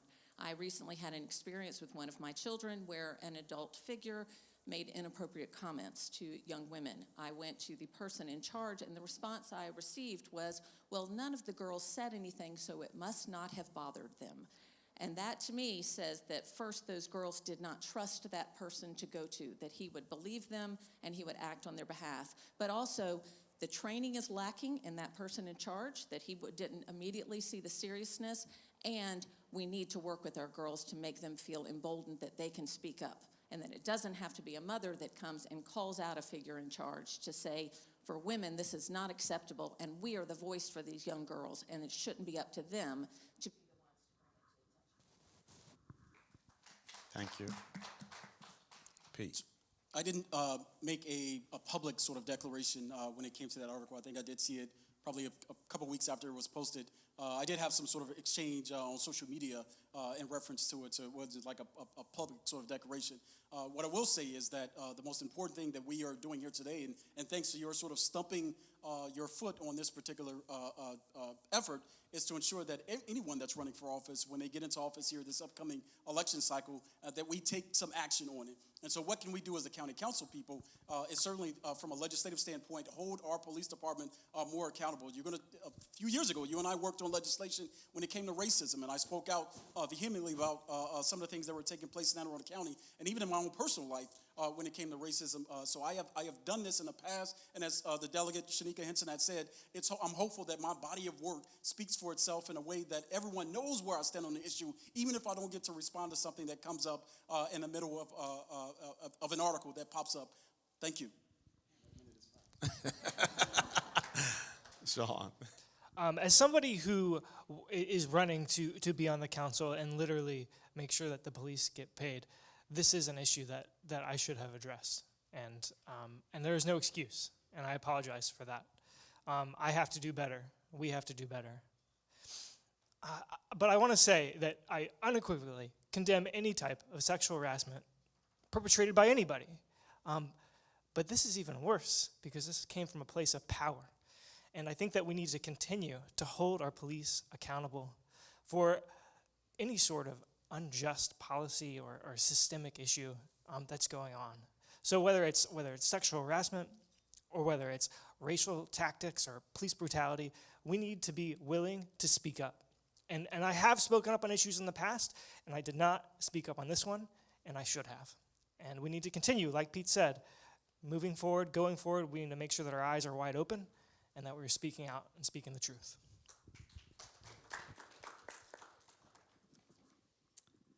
I'm going to do something that I'm a little afraid to do, but I'm going to tell the honest truth. I read this article, and in my mind, it unfortunately wasn't news. This is something that happens so frequently, I didn't even really, it didn't blip the radar. The one thing that did blip the radar for me was that this person was about to be investigated, and then they walked out, and they were able to retire with an enormous pension. To me, in my role as a person on the county council, looking for a solution to say, how do we make sure that this person just can't walk away from what they did and the damage that they did? I will admit that I think partly as a woman, this is just something women experience, and it's something a lot of women have the experience with. So to speak out about it is almost obvious, but that is not an excuse. So I'm going to speak out and say it is not okay to sexually harass or put your hands on in an inappropriate way or touch or manipulate or retaliate against women or anyone else that is in a position of when you're in a position of authority. Thank you, Lisa. Let's give it up for all the candidates. And while you are here, we're going to ask that you would just sit patiently. We also have someone who's from the county representing our county, and that's our county executive, who is going to join us at this time via live, Zoom, virtual. Okay, we have Mr. Stuart Pittman with us. Can you hear us? We can hear you and see you. Can you see me? Okay, good. All right, so yeah, we thank Randy. We thank our wonderful media department for having you with us. And many do not know that when we first sent out the invitation, you were one of the ones who responded immediately and let me know that you had a prior commitment down in South County, and you wanted to rush up here, but it would have been ill-advised for you to try to make it up here in the amount of time. So we went ahead with the suggestion of having you. Because of your eagerness and passion to be with us tonight, we decided to have you join us virtually. So I'm going to ask the Honorable Carl Snowden if he will ask the first question for you. Well, first you can introduce yourself, and then we're going to follow by 2 questions for you.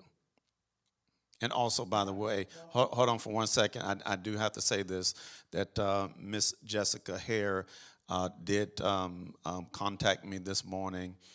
So I want everybody to be aware that she did contact us and that she also had a prior commitment. Okay, Mr. Pittman, it's yours. 1 minute. 1 minute? Okay. I'm glad she contacted you at least. So far, it's UBC, Chesapeake Bay Foundation, affordable housing, and Elmhurst that she's not participated in. But we'll see. Hopefully, I'll be seeing her soon, and we'll be able to talk about the issues in depth together. But I just want to say before we start that I value my relationship in a big way with UBC, with the Caucus of African American Leaders, with NAACP, with really all community organizations. But those 3 I've been meeting with on a regular basis, and it's been important because you hold me accountable. We've done a lot of things together. We've had some wins, and hopefully we'll get a chance to talk about some of those wins. And but as an old community organizer, I always say, I got some thick skin. You can hit me, and we get some things done together. I just want to make sure people are engaged. Thank you. Now we're going to be followed now with a question from the Honorable Carl Snowden, the convener of the Caucus of African American Leaders. Mr. County Executive, I've been asking one question of all of the candidates, and it's the same question I put to you. There was a front page news article in the Capital, the Baltimore Sun, concerning concerning a Captain Jeff Silverman, who had been accused of sexually harassing women. In the article, the women, who were quoted anonymously, indicated they felt they had no place they could go to. And they also indicated that they believed that they would be retaliated against within the Anne Arundel County Police Department. So the question I've been asking those in office and those who seek office, why have you and they said absolutely nothing on the public record condemning the behavior of a captain who, as you know, retired and will get a $92,000 pension for the rest of his life? Yeah, a couple things I should say about that.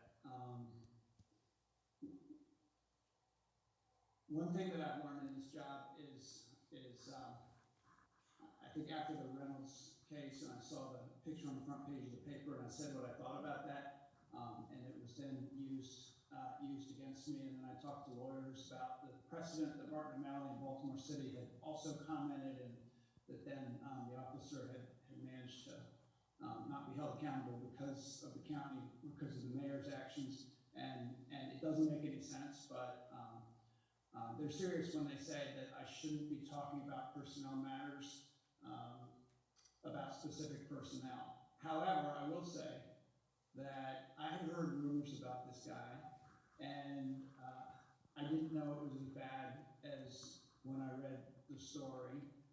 And the one thing that I appreciated was that Chief Alwood immediately moved to dismiss him. And then I was also disappointed and surprised that he could leave and still get his pension in those circumstances, and was told that state law protected him on that.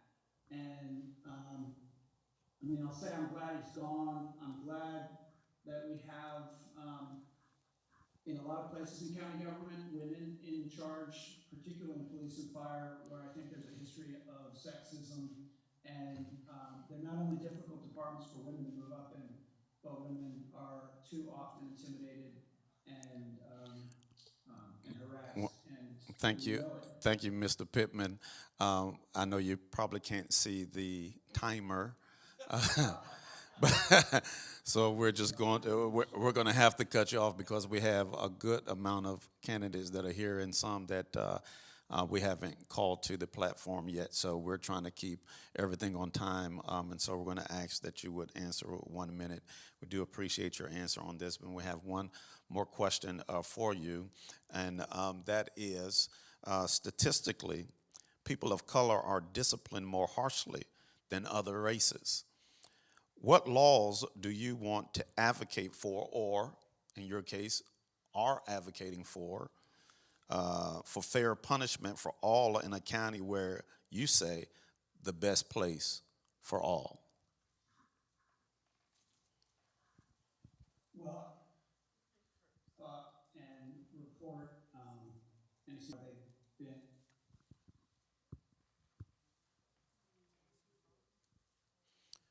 differently because of race. And we did not even have a Department of Equity, Diversity, and Inclusion, which large corporations do, most county governments in the region do. We created that, and I think we've got the team now that can do the work well. And I encourage people to go to personnel, to go to Asha Smith, and file, to come to to go beyond their department heads, and they will be protected. It's in our bullying policy that they will be protected, and it's in our policies. I know that within departments things happen that never get shared outside, and that people are intimidated. But I think we've now got in our EDI operation a way to address more of these things, and we will be vigilant. Thank you. Thank you, County Executive Stuart Pittman, for joining us and answering our questions as honestly, in your 1 minute time frame. Thank you for joining us. I knew that he had his prior commitment, but that was good for him to plug in. Now, thank you, candidates who are running for county council: Carl, Julie, Pete, Sean, and Lisa. Thank you one more time.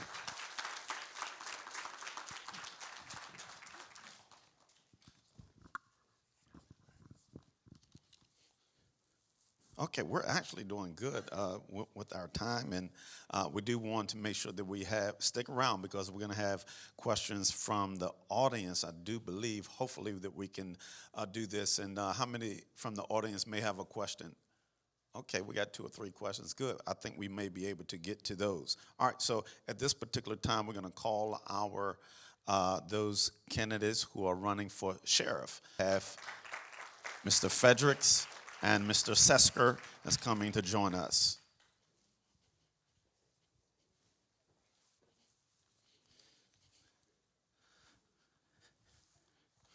All right.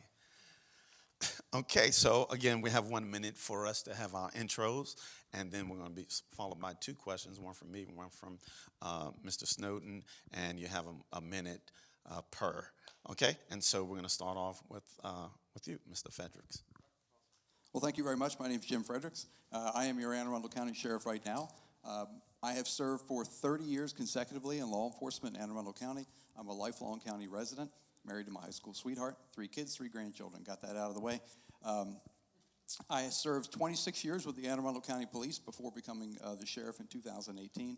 And when I ran for office in 2018, I ran on a couple of things. One was to modernize a very neglected agency. It hadn't been modernized in probably 24 years. And we've done that. Thank you very much. And also ran on the idea of making our community safer for what we could do from the sheriff's office perspective. We have a police department and a sheriff's office. The sheriff's office works for the judicial branch of government. And then the last was to improve accountability. So for accountability, very happy. The Maryland legislature requires that smaller agencies across the state have body camera programs by 2025. We implemented ours in July. So 3 years ahead of schedule.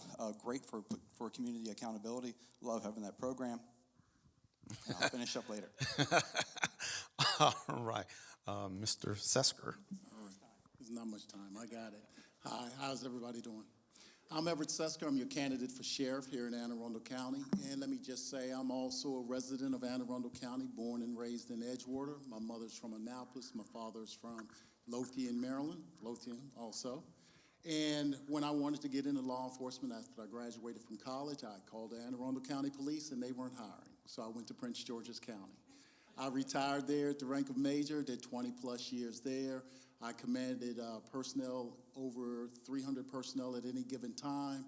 I also was the commander of the Narcotic Enforcement Division, Training and Education Division, and so on. Although I am a Democrat, I was appointed by Governor Hogan to be the executive director of the Maryland Police Training and Standards Commission, where I oversaw certification of all officers in the state of Maryland.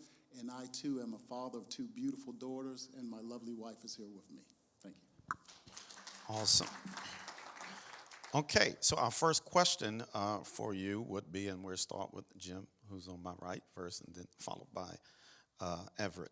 Okay, please describe in 2 or 3 ways that as the next sheriff, you will ensure inclusivity, fairness, and equality in the sheriff's office. What will you prioritize as our next sheriff? So there are a few things here. So one of the biggest things we can do is, and we've talked about this earlier, is to be representative of the community. One of the things that I'm very proud of is that we have increased our diversity numbers through the agency. I could give the breakdown, but it's going to take too long. We added a cadet program. I'm happy to say that our cadet program is very inclusive of our minority community, including Hispanics. I think that's an important part. If we don't represent the community is not going to trust us as much as they should, and I think that is probably one of the, thank you very much, one of the biggest issues that we have.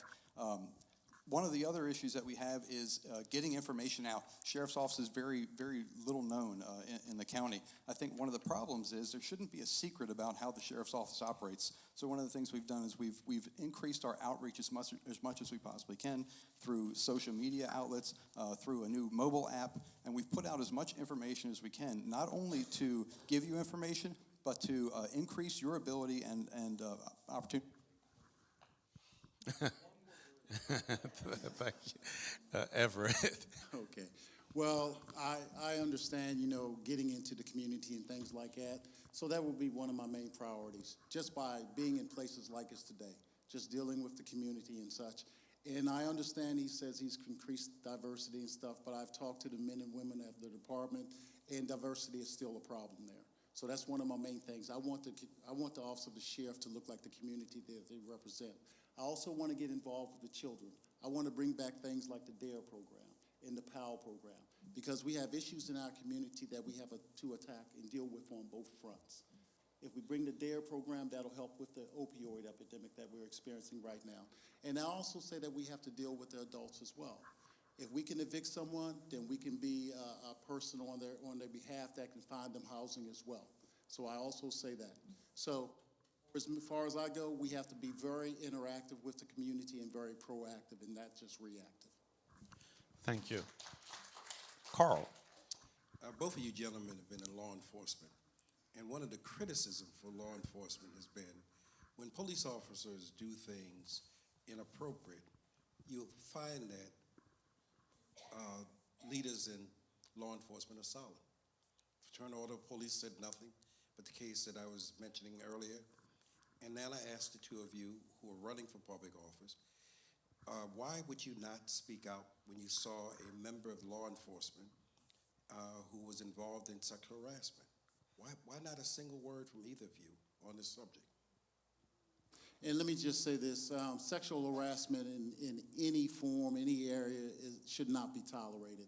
This article that you're talking about, I did not see it, but what I did speak out on was the incident that occurred at the Office of the Sheriff, where a sergeant assaulted a female in a parking lot. I spoke out on that, I said something about it, and to me, to be silent is to be complicit, and that's not who I am. Look, I'm looking to change things in the Office of the Sheriff. Right now, they do not have an Office of Professional Responsibility, which most of you know as an Office of Internal Affairs. I want to bring the first Office of Professional Responsibility because this is a place where the victims or those who are even accused can be assured that a quality investigation will be done, and it will not be done in the hands of an individual who's just given an assignment. And that's what's taking place right now. If you check out the org chart, if you go to the org chart, you will see that there is no Internal Affairs or Office of Professional Responsibility, which is required. Thank you, Carl. Let me get to this real quick. There is a Professional Standards Office. It was created July 1st. I spoke to the Police Accountability Board Monday about this, and there is a professional standards. There is an internal affairs, and we do that. The problem I'm having in this contest is that there's a lot of misinformation going on, and we're gonna try to stop that right now. So when it comes to the police accountability with Silverman, should have been fired years ago. Should have been fired years ago. You know, the problem is the good old boy system, Carl. When I got into the sheriff's office, I blew that up. It was there. It existed for years under the previous administration. That guy had been locked up too for domestic violence, and we know he got acquitted. It shouldn't exist. Good old boy system should be blown up in every police department, and I did it in my sheriff's office, and we'll continue to hold people accountable. All right, thank you both for answering our questions here. And again, we have our viewing audience as well as here. And because it's on Facebook, it's going to be some good playback. We're going to share it all over the place. Thank you, Jim, and thank you, Everett, for answering our questions.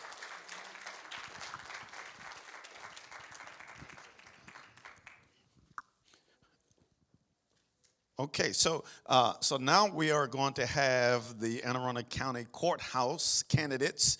They're going to come up. We have Judge Vicki Gibson, Mark Knapp, Maureen Carr York, Scott Poyer, and Erica Griswold.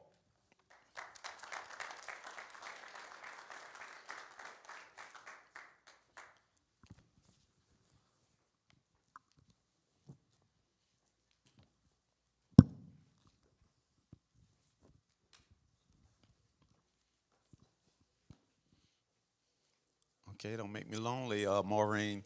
We're an odd number.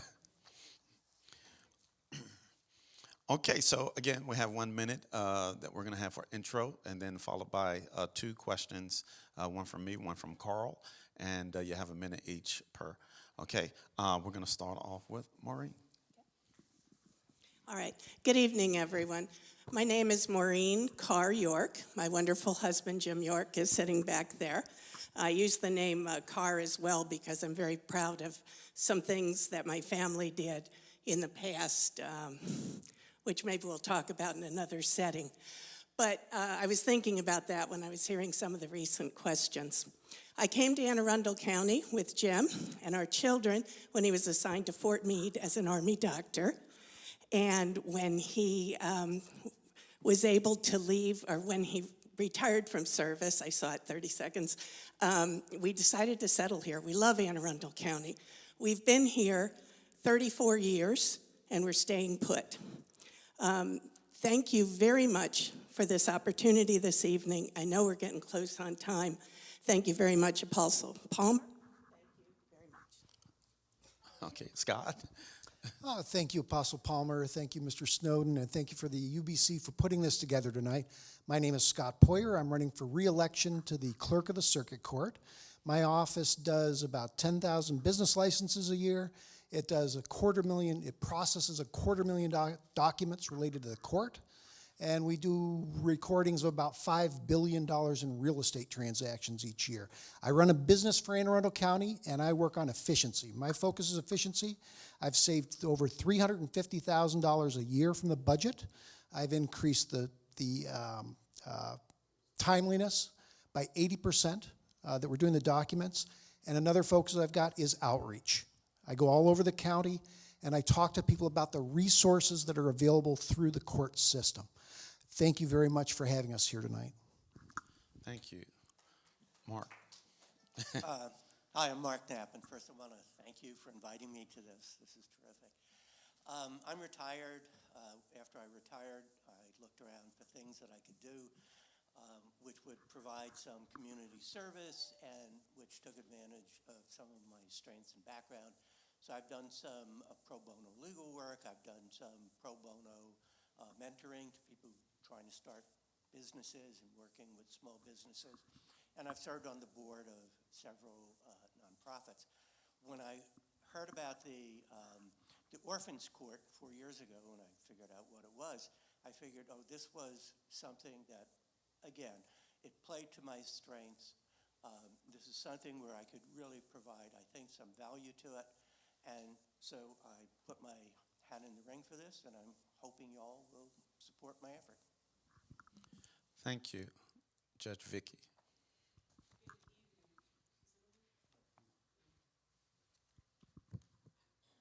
Good evening. I just want to say, take a quick few seconds to say thank you to Apostle Palmer and Carl Snowden, as well as to Kingdom Celebration, because I don't think people really realize or focus on how much effort it takes to put on these type of events. So thank you very much for everything that you do for the community. My name is Judge Vicky Gibson. I've been on the Orphans Court for the last 4 years. I'm running for re-election, and I am here to say that diversity matters in the judiciary. So having someone of color in the judiciary is important. It does have an impact on our case flow. So I want to say that I support developing a program where we have video hearings. I support mediation. I also feel that we should stop.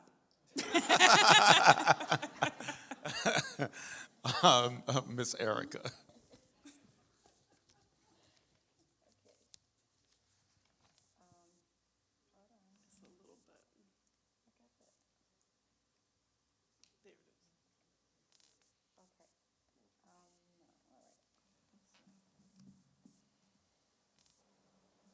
Rabbi, I should know how to turn this mic on, right?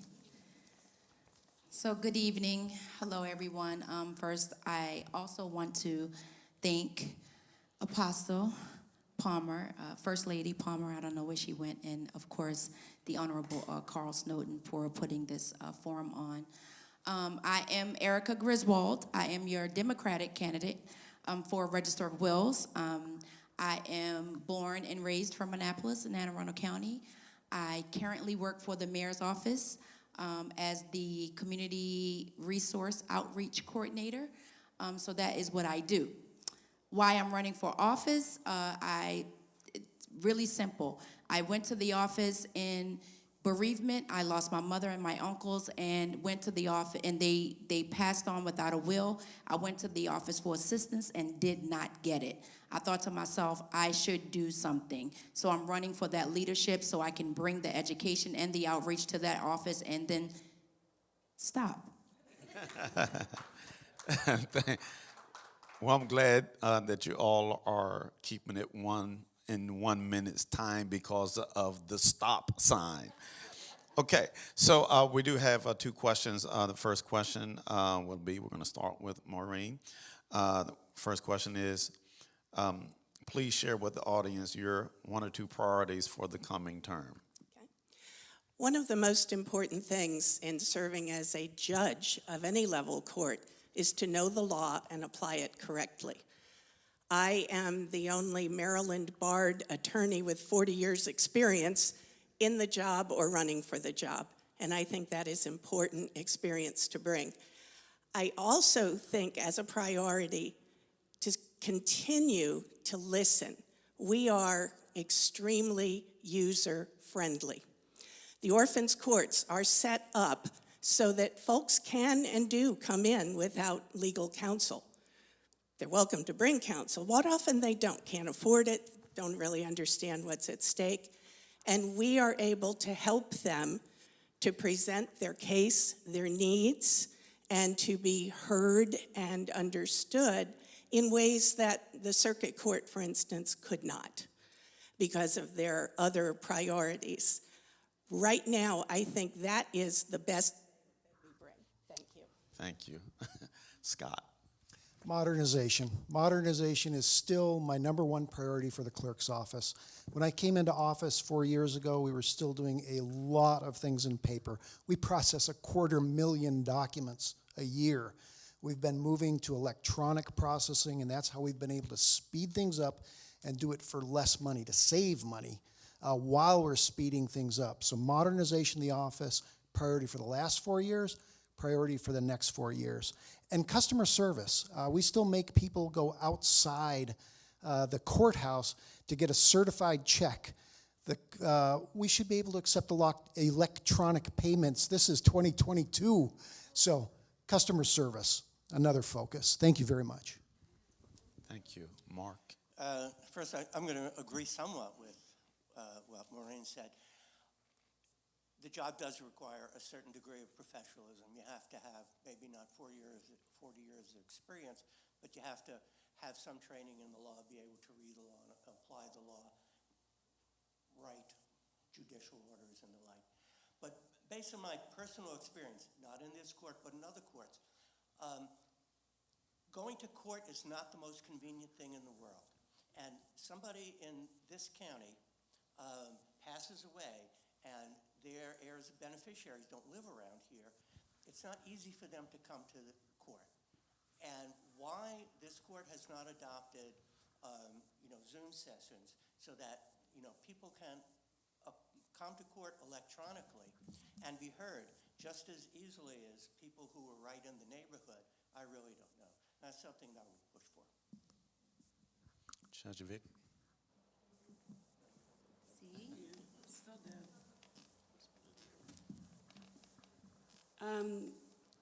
I guess first I'll clarify, I have over 34 years of legal experience.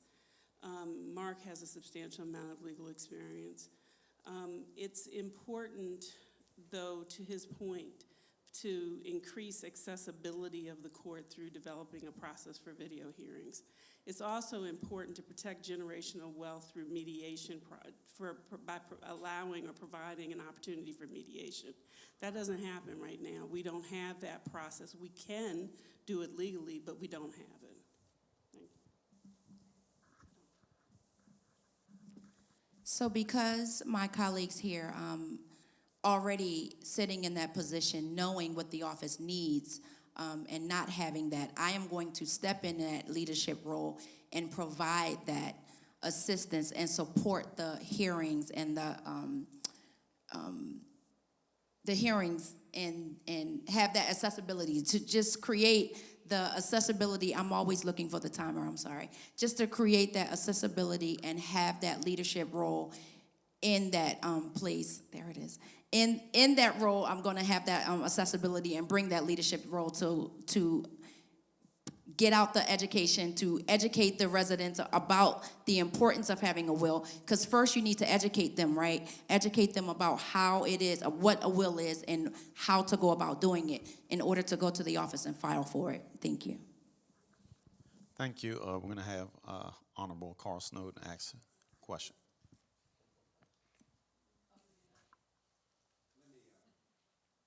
Say the importance for people watching tonight, how it's important that you vote for every single candidate, particularly those in the courthouse races. It's very, very important. Too often there's a drop-off when people vote. So I want to encourage everyone who's listening tonight, be sure to fill out the ballot completely. Unbeknownst to the group here, I'm not going to ask you the question of why you didn't speak out on the issue of sexual harassment, but rather I'm going to ask you another question. The question is, what commitments will you make to ensure that the courthouse is reflective of the community that's served? What will you personally do to see to it that the judicial system or the courthouse reflects the community in which it serves? Thank you for that question, Carl. So the first thing that I would do when I get into that position, I would make it my priority to just come from behind the desk. The office is essentially a ghost town to most folks. I didn't know where it was. A lot of people that I serve in the communities every day in my work doesn't know where it is. I am going to provide that outreach and education to the community, and then particularly to the marginalized communities that are directly impacted and affected of not knowing the importance of having a will and the importance of transferring their wealth. I'm going to bring that education to it first and then assist them with that whole process. Thank you.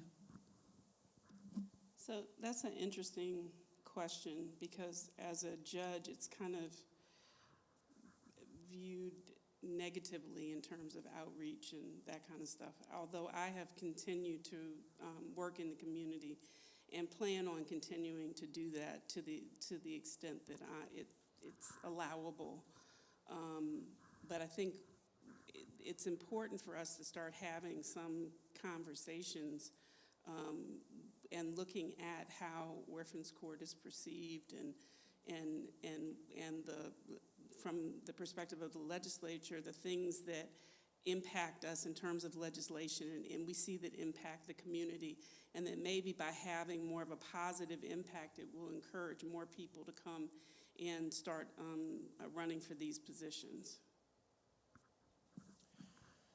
Yeah, I don't think that the judiciary has, as far as I know, has much to do with the actual staffing in the court. That said, I have been in managerial leadership positions before, and one of the things I've been most proud of is, pushing people along and getting them to, exceed in their jobs and move on to even better jobs, even if it meant that there was a hole in my organization. And to the extent that I would have, any impact on actually what happens on the staffing decisions, I mean, I would hope that I would be able to continue that with the staff that I'm dealing with in the courthouse. Microphone's on. I'd like to break my answer into two parts. One is inside the clerk's office, and one is the broader judiciary. Inside the clerk's office, we've been reaching out to try and increase the pool of applicants from minority institutions. We send out our applications. I'm an NAACP member. I've sent it out to the NAACP, and I've encouraged applications. And it's not just at the entry level. Also within the organization, we need to reflect the community that we serve. So of the 6 supervisors and assistant supervisors that I've promoted since I've been in the job, 5 have been minorities, because I think we should represent the people that we serve. And then outside, I serve on the judiciary's Equal Justice Initiative, which is having listening sessions all around the state of Maryland. Myself and Judge Morris hosted the session here in Anne Arundel County, dealing with issues exactly like that. Thank you very much. As judges of the Orphans Court, we have not one single employee. We don't get to choose employees. We don't get to control employees. We basically function, the 3 of us, as colleagues, as a group bench. That's all we have. So as far as direct ability, not so much. However, I am the chair of the statewide Conference of Orphans Court Judges, which that conference is appointed by the chief judge of the well, now they're going to be calling it the Supreme Court, the Court of Appeals right now. And as in that position, I have a lot of influence over the education of new judges. I'm currently planning 2 seminars for new judges and sitting judges. And I also get an opportunity to talk with people around the state, all of our jurisdictions that have orphans courts, and I do speak up. Thank you. We want to give a round of applause for all of our courthouse candidates, Maureen, Scott, Mark, Vicki, and Erica. Thank you, guys.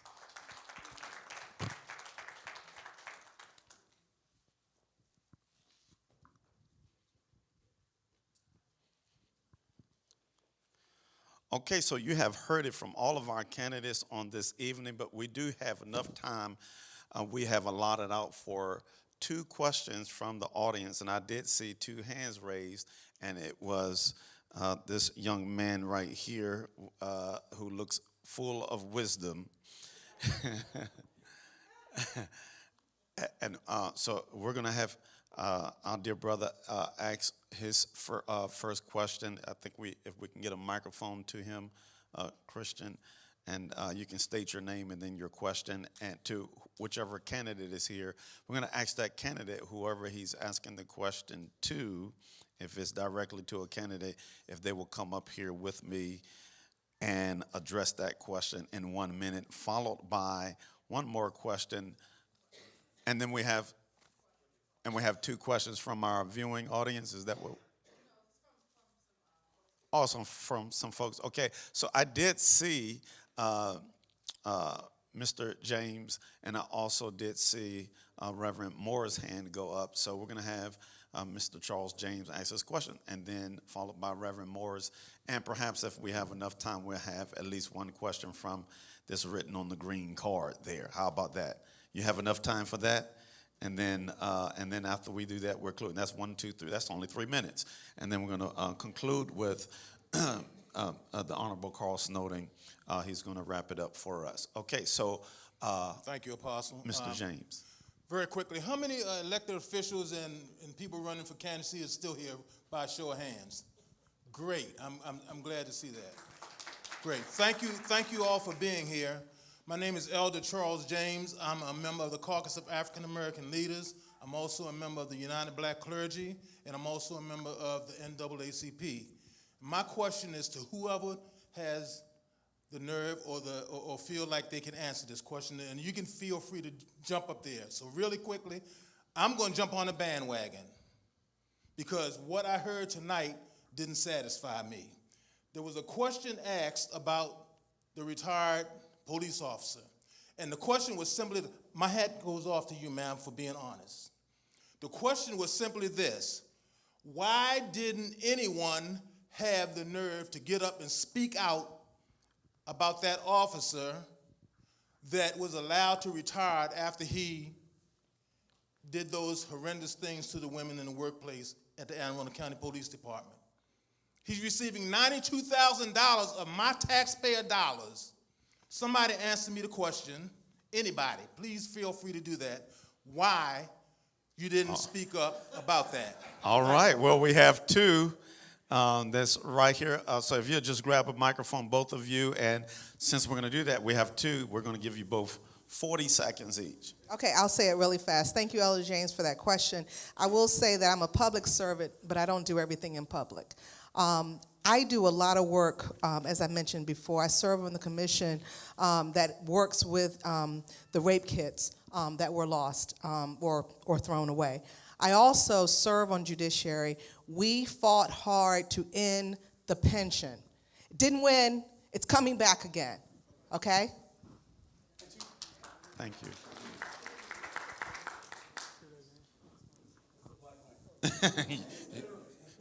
Did you grab the wrong one? All right, there it is. In 2012, 2013, John Leopold, previous county executive, was in the process of being removed from office. I was on the county council at that time. We had literally 5 votes to remove him from office. We were going to change the law that required when he, before he resigned, we were going to, one, push him out of office and then change the law so that if he was convicted for a crime that while he was in office, it removes his pension. But he resigned before we had the opportunity to do that. So I'd say that to say this, that same type of legislation when it comes to our police department, I am 100% on board. We're trying to do that. The next opportunity I get to serve on the county council. Thank you. Thank you. Okay, so we have I'm just our read next. these and just want to expedite, sir. Can I just read these really quickly? You want to expedite? Yes. Okay, so Janice is expediting. Because it's late and the hour is late. It is past the hour, but they're wonderful audience, patient candidates. Let's go ahead. Really quickly, this is from Ms. Girdner. Thank you, Apostle Palmer, for this wonderful forum. Ms. Girdner, if you could raise your hand. And thank you for saying that I can be here to register voters. Can we get excited about registering voters? And anyone who is not registered can see her afterwards, so thank you. This question, and if you're still here, how will the police department better train their officers in police procedures and community policing so that the citizens of color will not be fearful that their rights will be violated if interacting with law enforcement? How will cops that use illegal procedures be disciplined?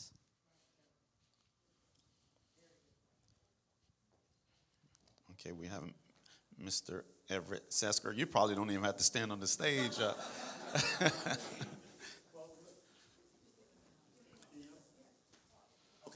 Well, let me just say this. First of all, I'm running for the office of the sheriff, so the police department is a totally different, separate thing. But what I say is being engaged with the community is not just a one-time thing. It's not just a special unit thing. It's going to take everybody to be engaged with the community. And when I talk about disciplining officers, we need an office of professional standards. We need for those investigators in that office to be properly trained in personnel law and criminal law also. And we have to remember that the new arrangement right now, officers are going to be judged by civilians. And that judging that they do is only going to be as good as the people that provide them with the evidence. So we have to ensure that when at the office of the sheriff, who's ever doing those investigations, they have to do it properly. It's not a part-time job. It just didn't start in July because the election is coming around. It's going to start day one with me, and it's going to be through the next 4 years with me. Thank you. And we have I do have to stand. It didn't start in July because of the elections. It started in July because I couldn't get it in the budget in previous years. So the easy answer to the question is you have to stay on top of not only training people in the academy, you have to stay on top of training them continually. So one of the best things that came out of police accountability is the having to do psychological testing again. In the George Floyd case up in Wisconsin, the worst thing about that is that guy had been disciplined 20 times, and he had never been stopped, never been sent through again. The problem we have in law enforcement is you go through a massive screening. You go through psychological evaluation. You go through all kinds of testing, medical tests. You go through lie detector. The problem is you do it once, and you never do it again. You never do it again in law enforcement. So what you need to do is you need to make sure there's a system of accountability so that when people are getting hit time after time after time for these different types of cases, that at some point in time there's a trigger. There's a trigger in there so that we can send them back through that testing and get rid of the ones that should be gotten rid of. Thank you.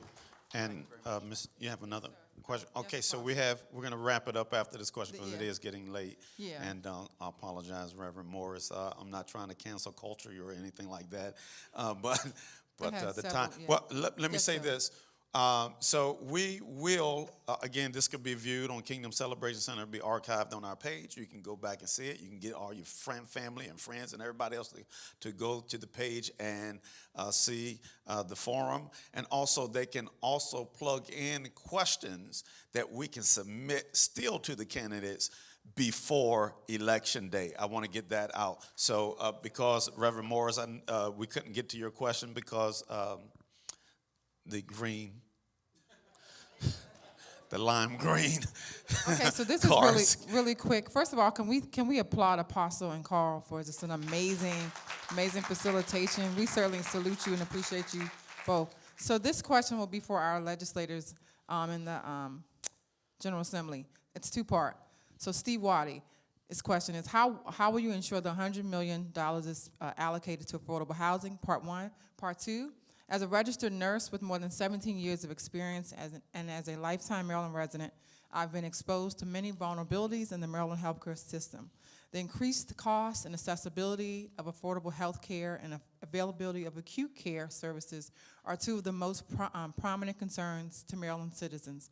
As a newly elected representative of Maryland, where do you foresee health care falling in your list of incoming priorities, and what strategies have you considered to achieve the goal of providing the best and most accessible health care to every Maryland resident, regardless of economic status?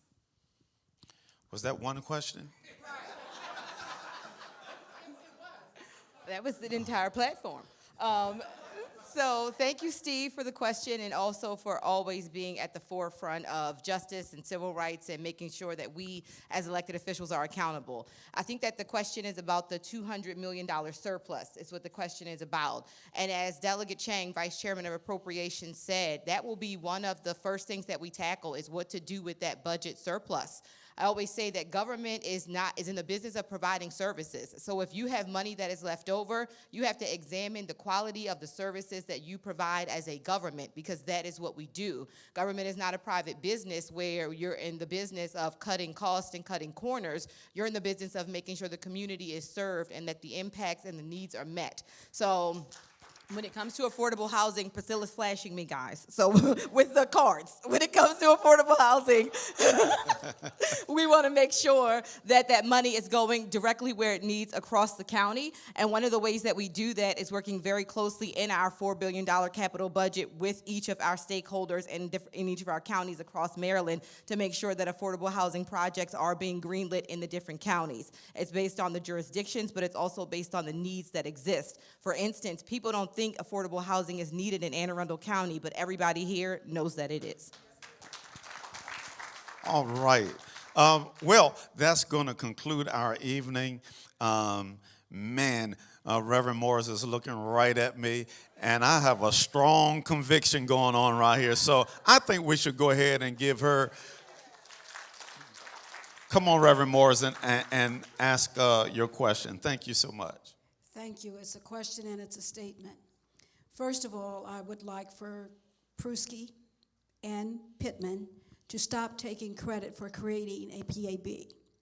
Many of us marched, prayed, protested, sat up till midnight. Many activists across Anne Arundel County, hour after hour, to get accountability with a police accountability board. It did not happen. We have it, but it is not all that the people asked for.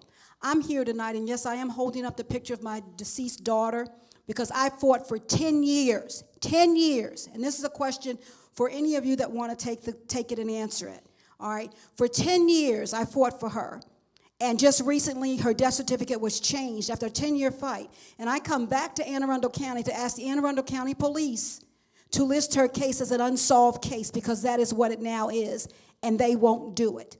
So a 10-year battle with the resources and people that came from across the country that testified that police and medical examiner had erred in her death.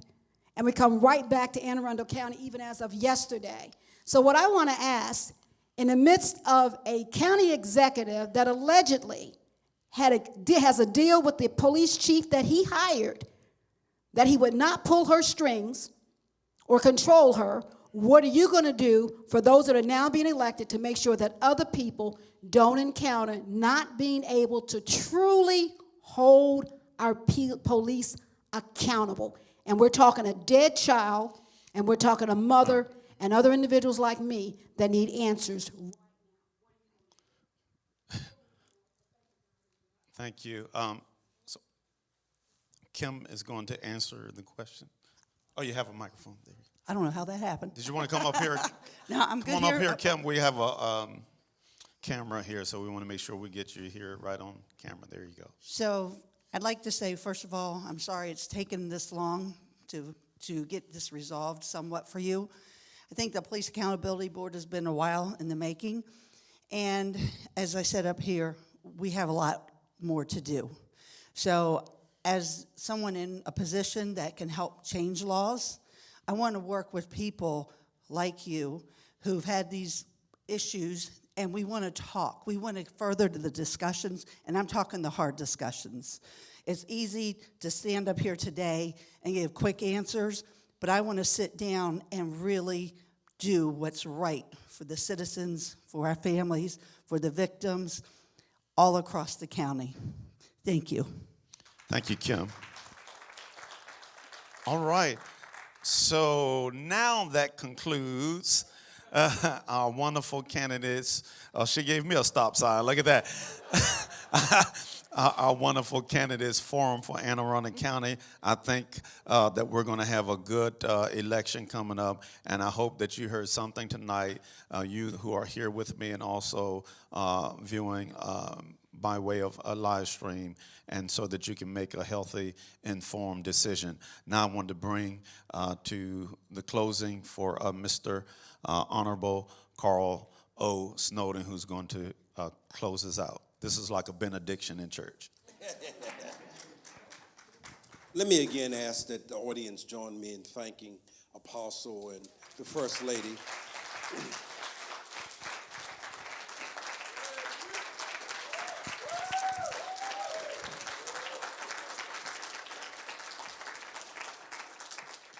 On this coming Sunday at Maryland Hall for the Creative Arts, the Fannie Lou Hamer reception is going to take place.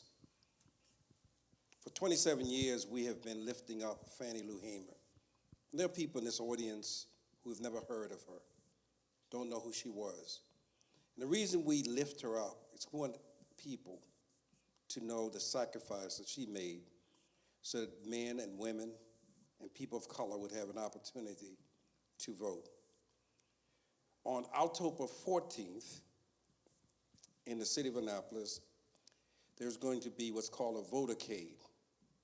We're lining up automobiles that's going to be driving through the city of Annapolis to remind voters of the importance of going out and voting for the candidate of their choice.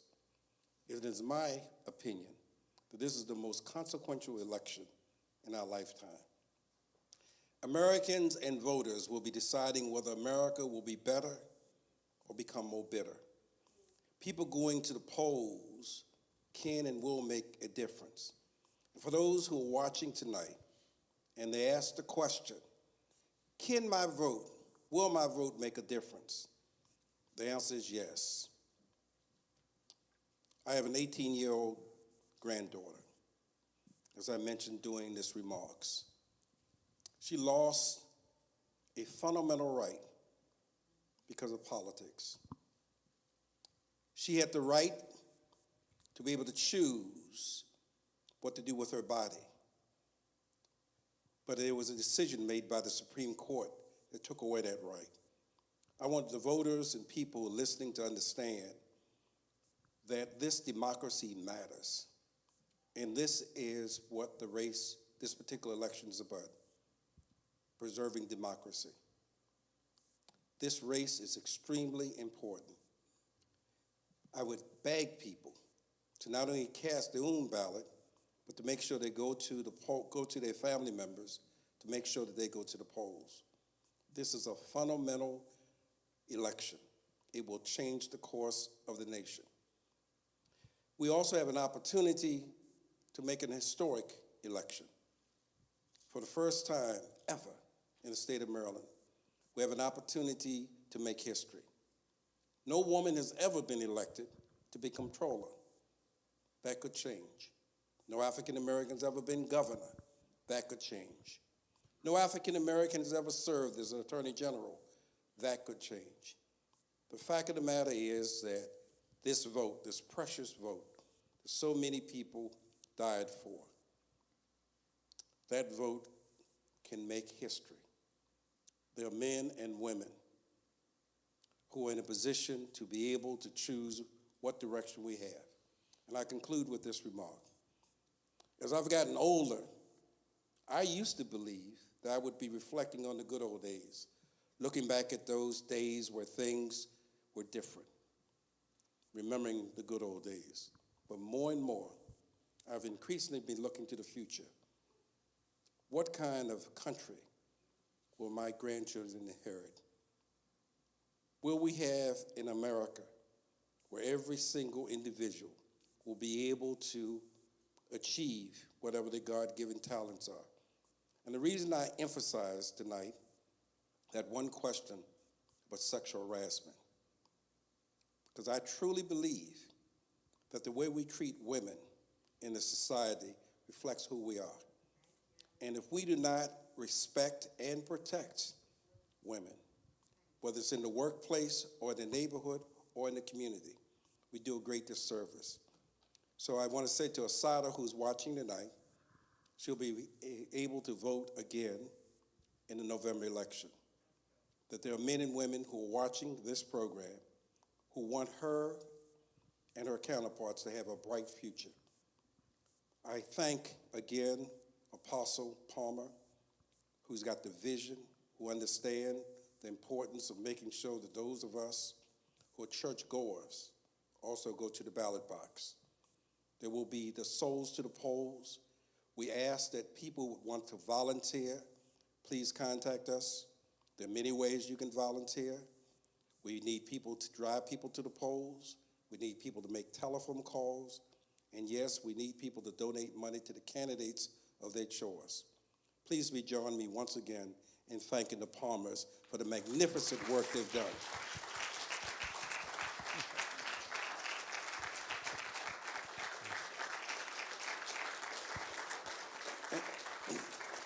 And for those who are inclined, we always end our meetings with a benediction. So, Apostle, would you end the meeting with the benediction, sir? I certainly can, and I do want to just touch bases. We mentioned earlier that on tomorrow, all the candidates will receive a survey from the Caucus of African American Leaders via my email address, bishopkccoderton@gmail.com. It is not coming from the United Black Clergy because we do not endorse.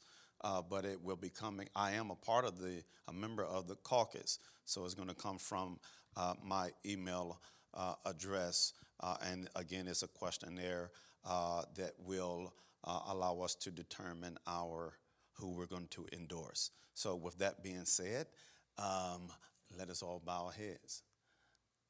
Now may the grace of our Lord and the sovereignty of our King and his great majesty be with us all, protect us, provide for us, and allow us to prosper. In your matchless name, we do pray. God bless you. Amen and amen.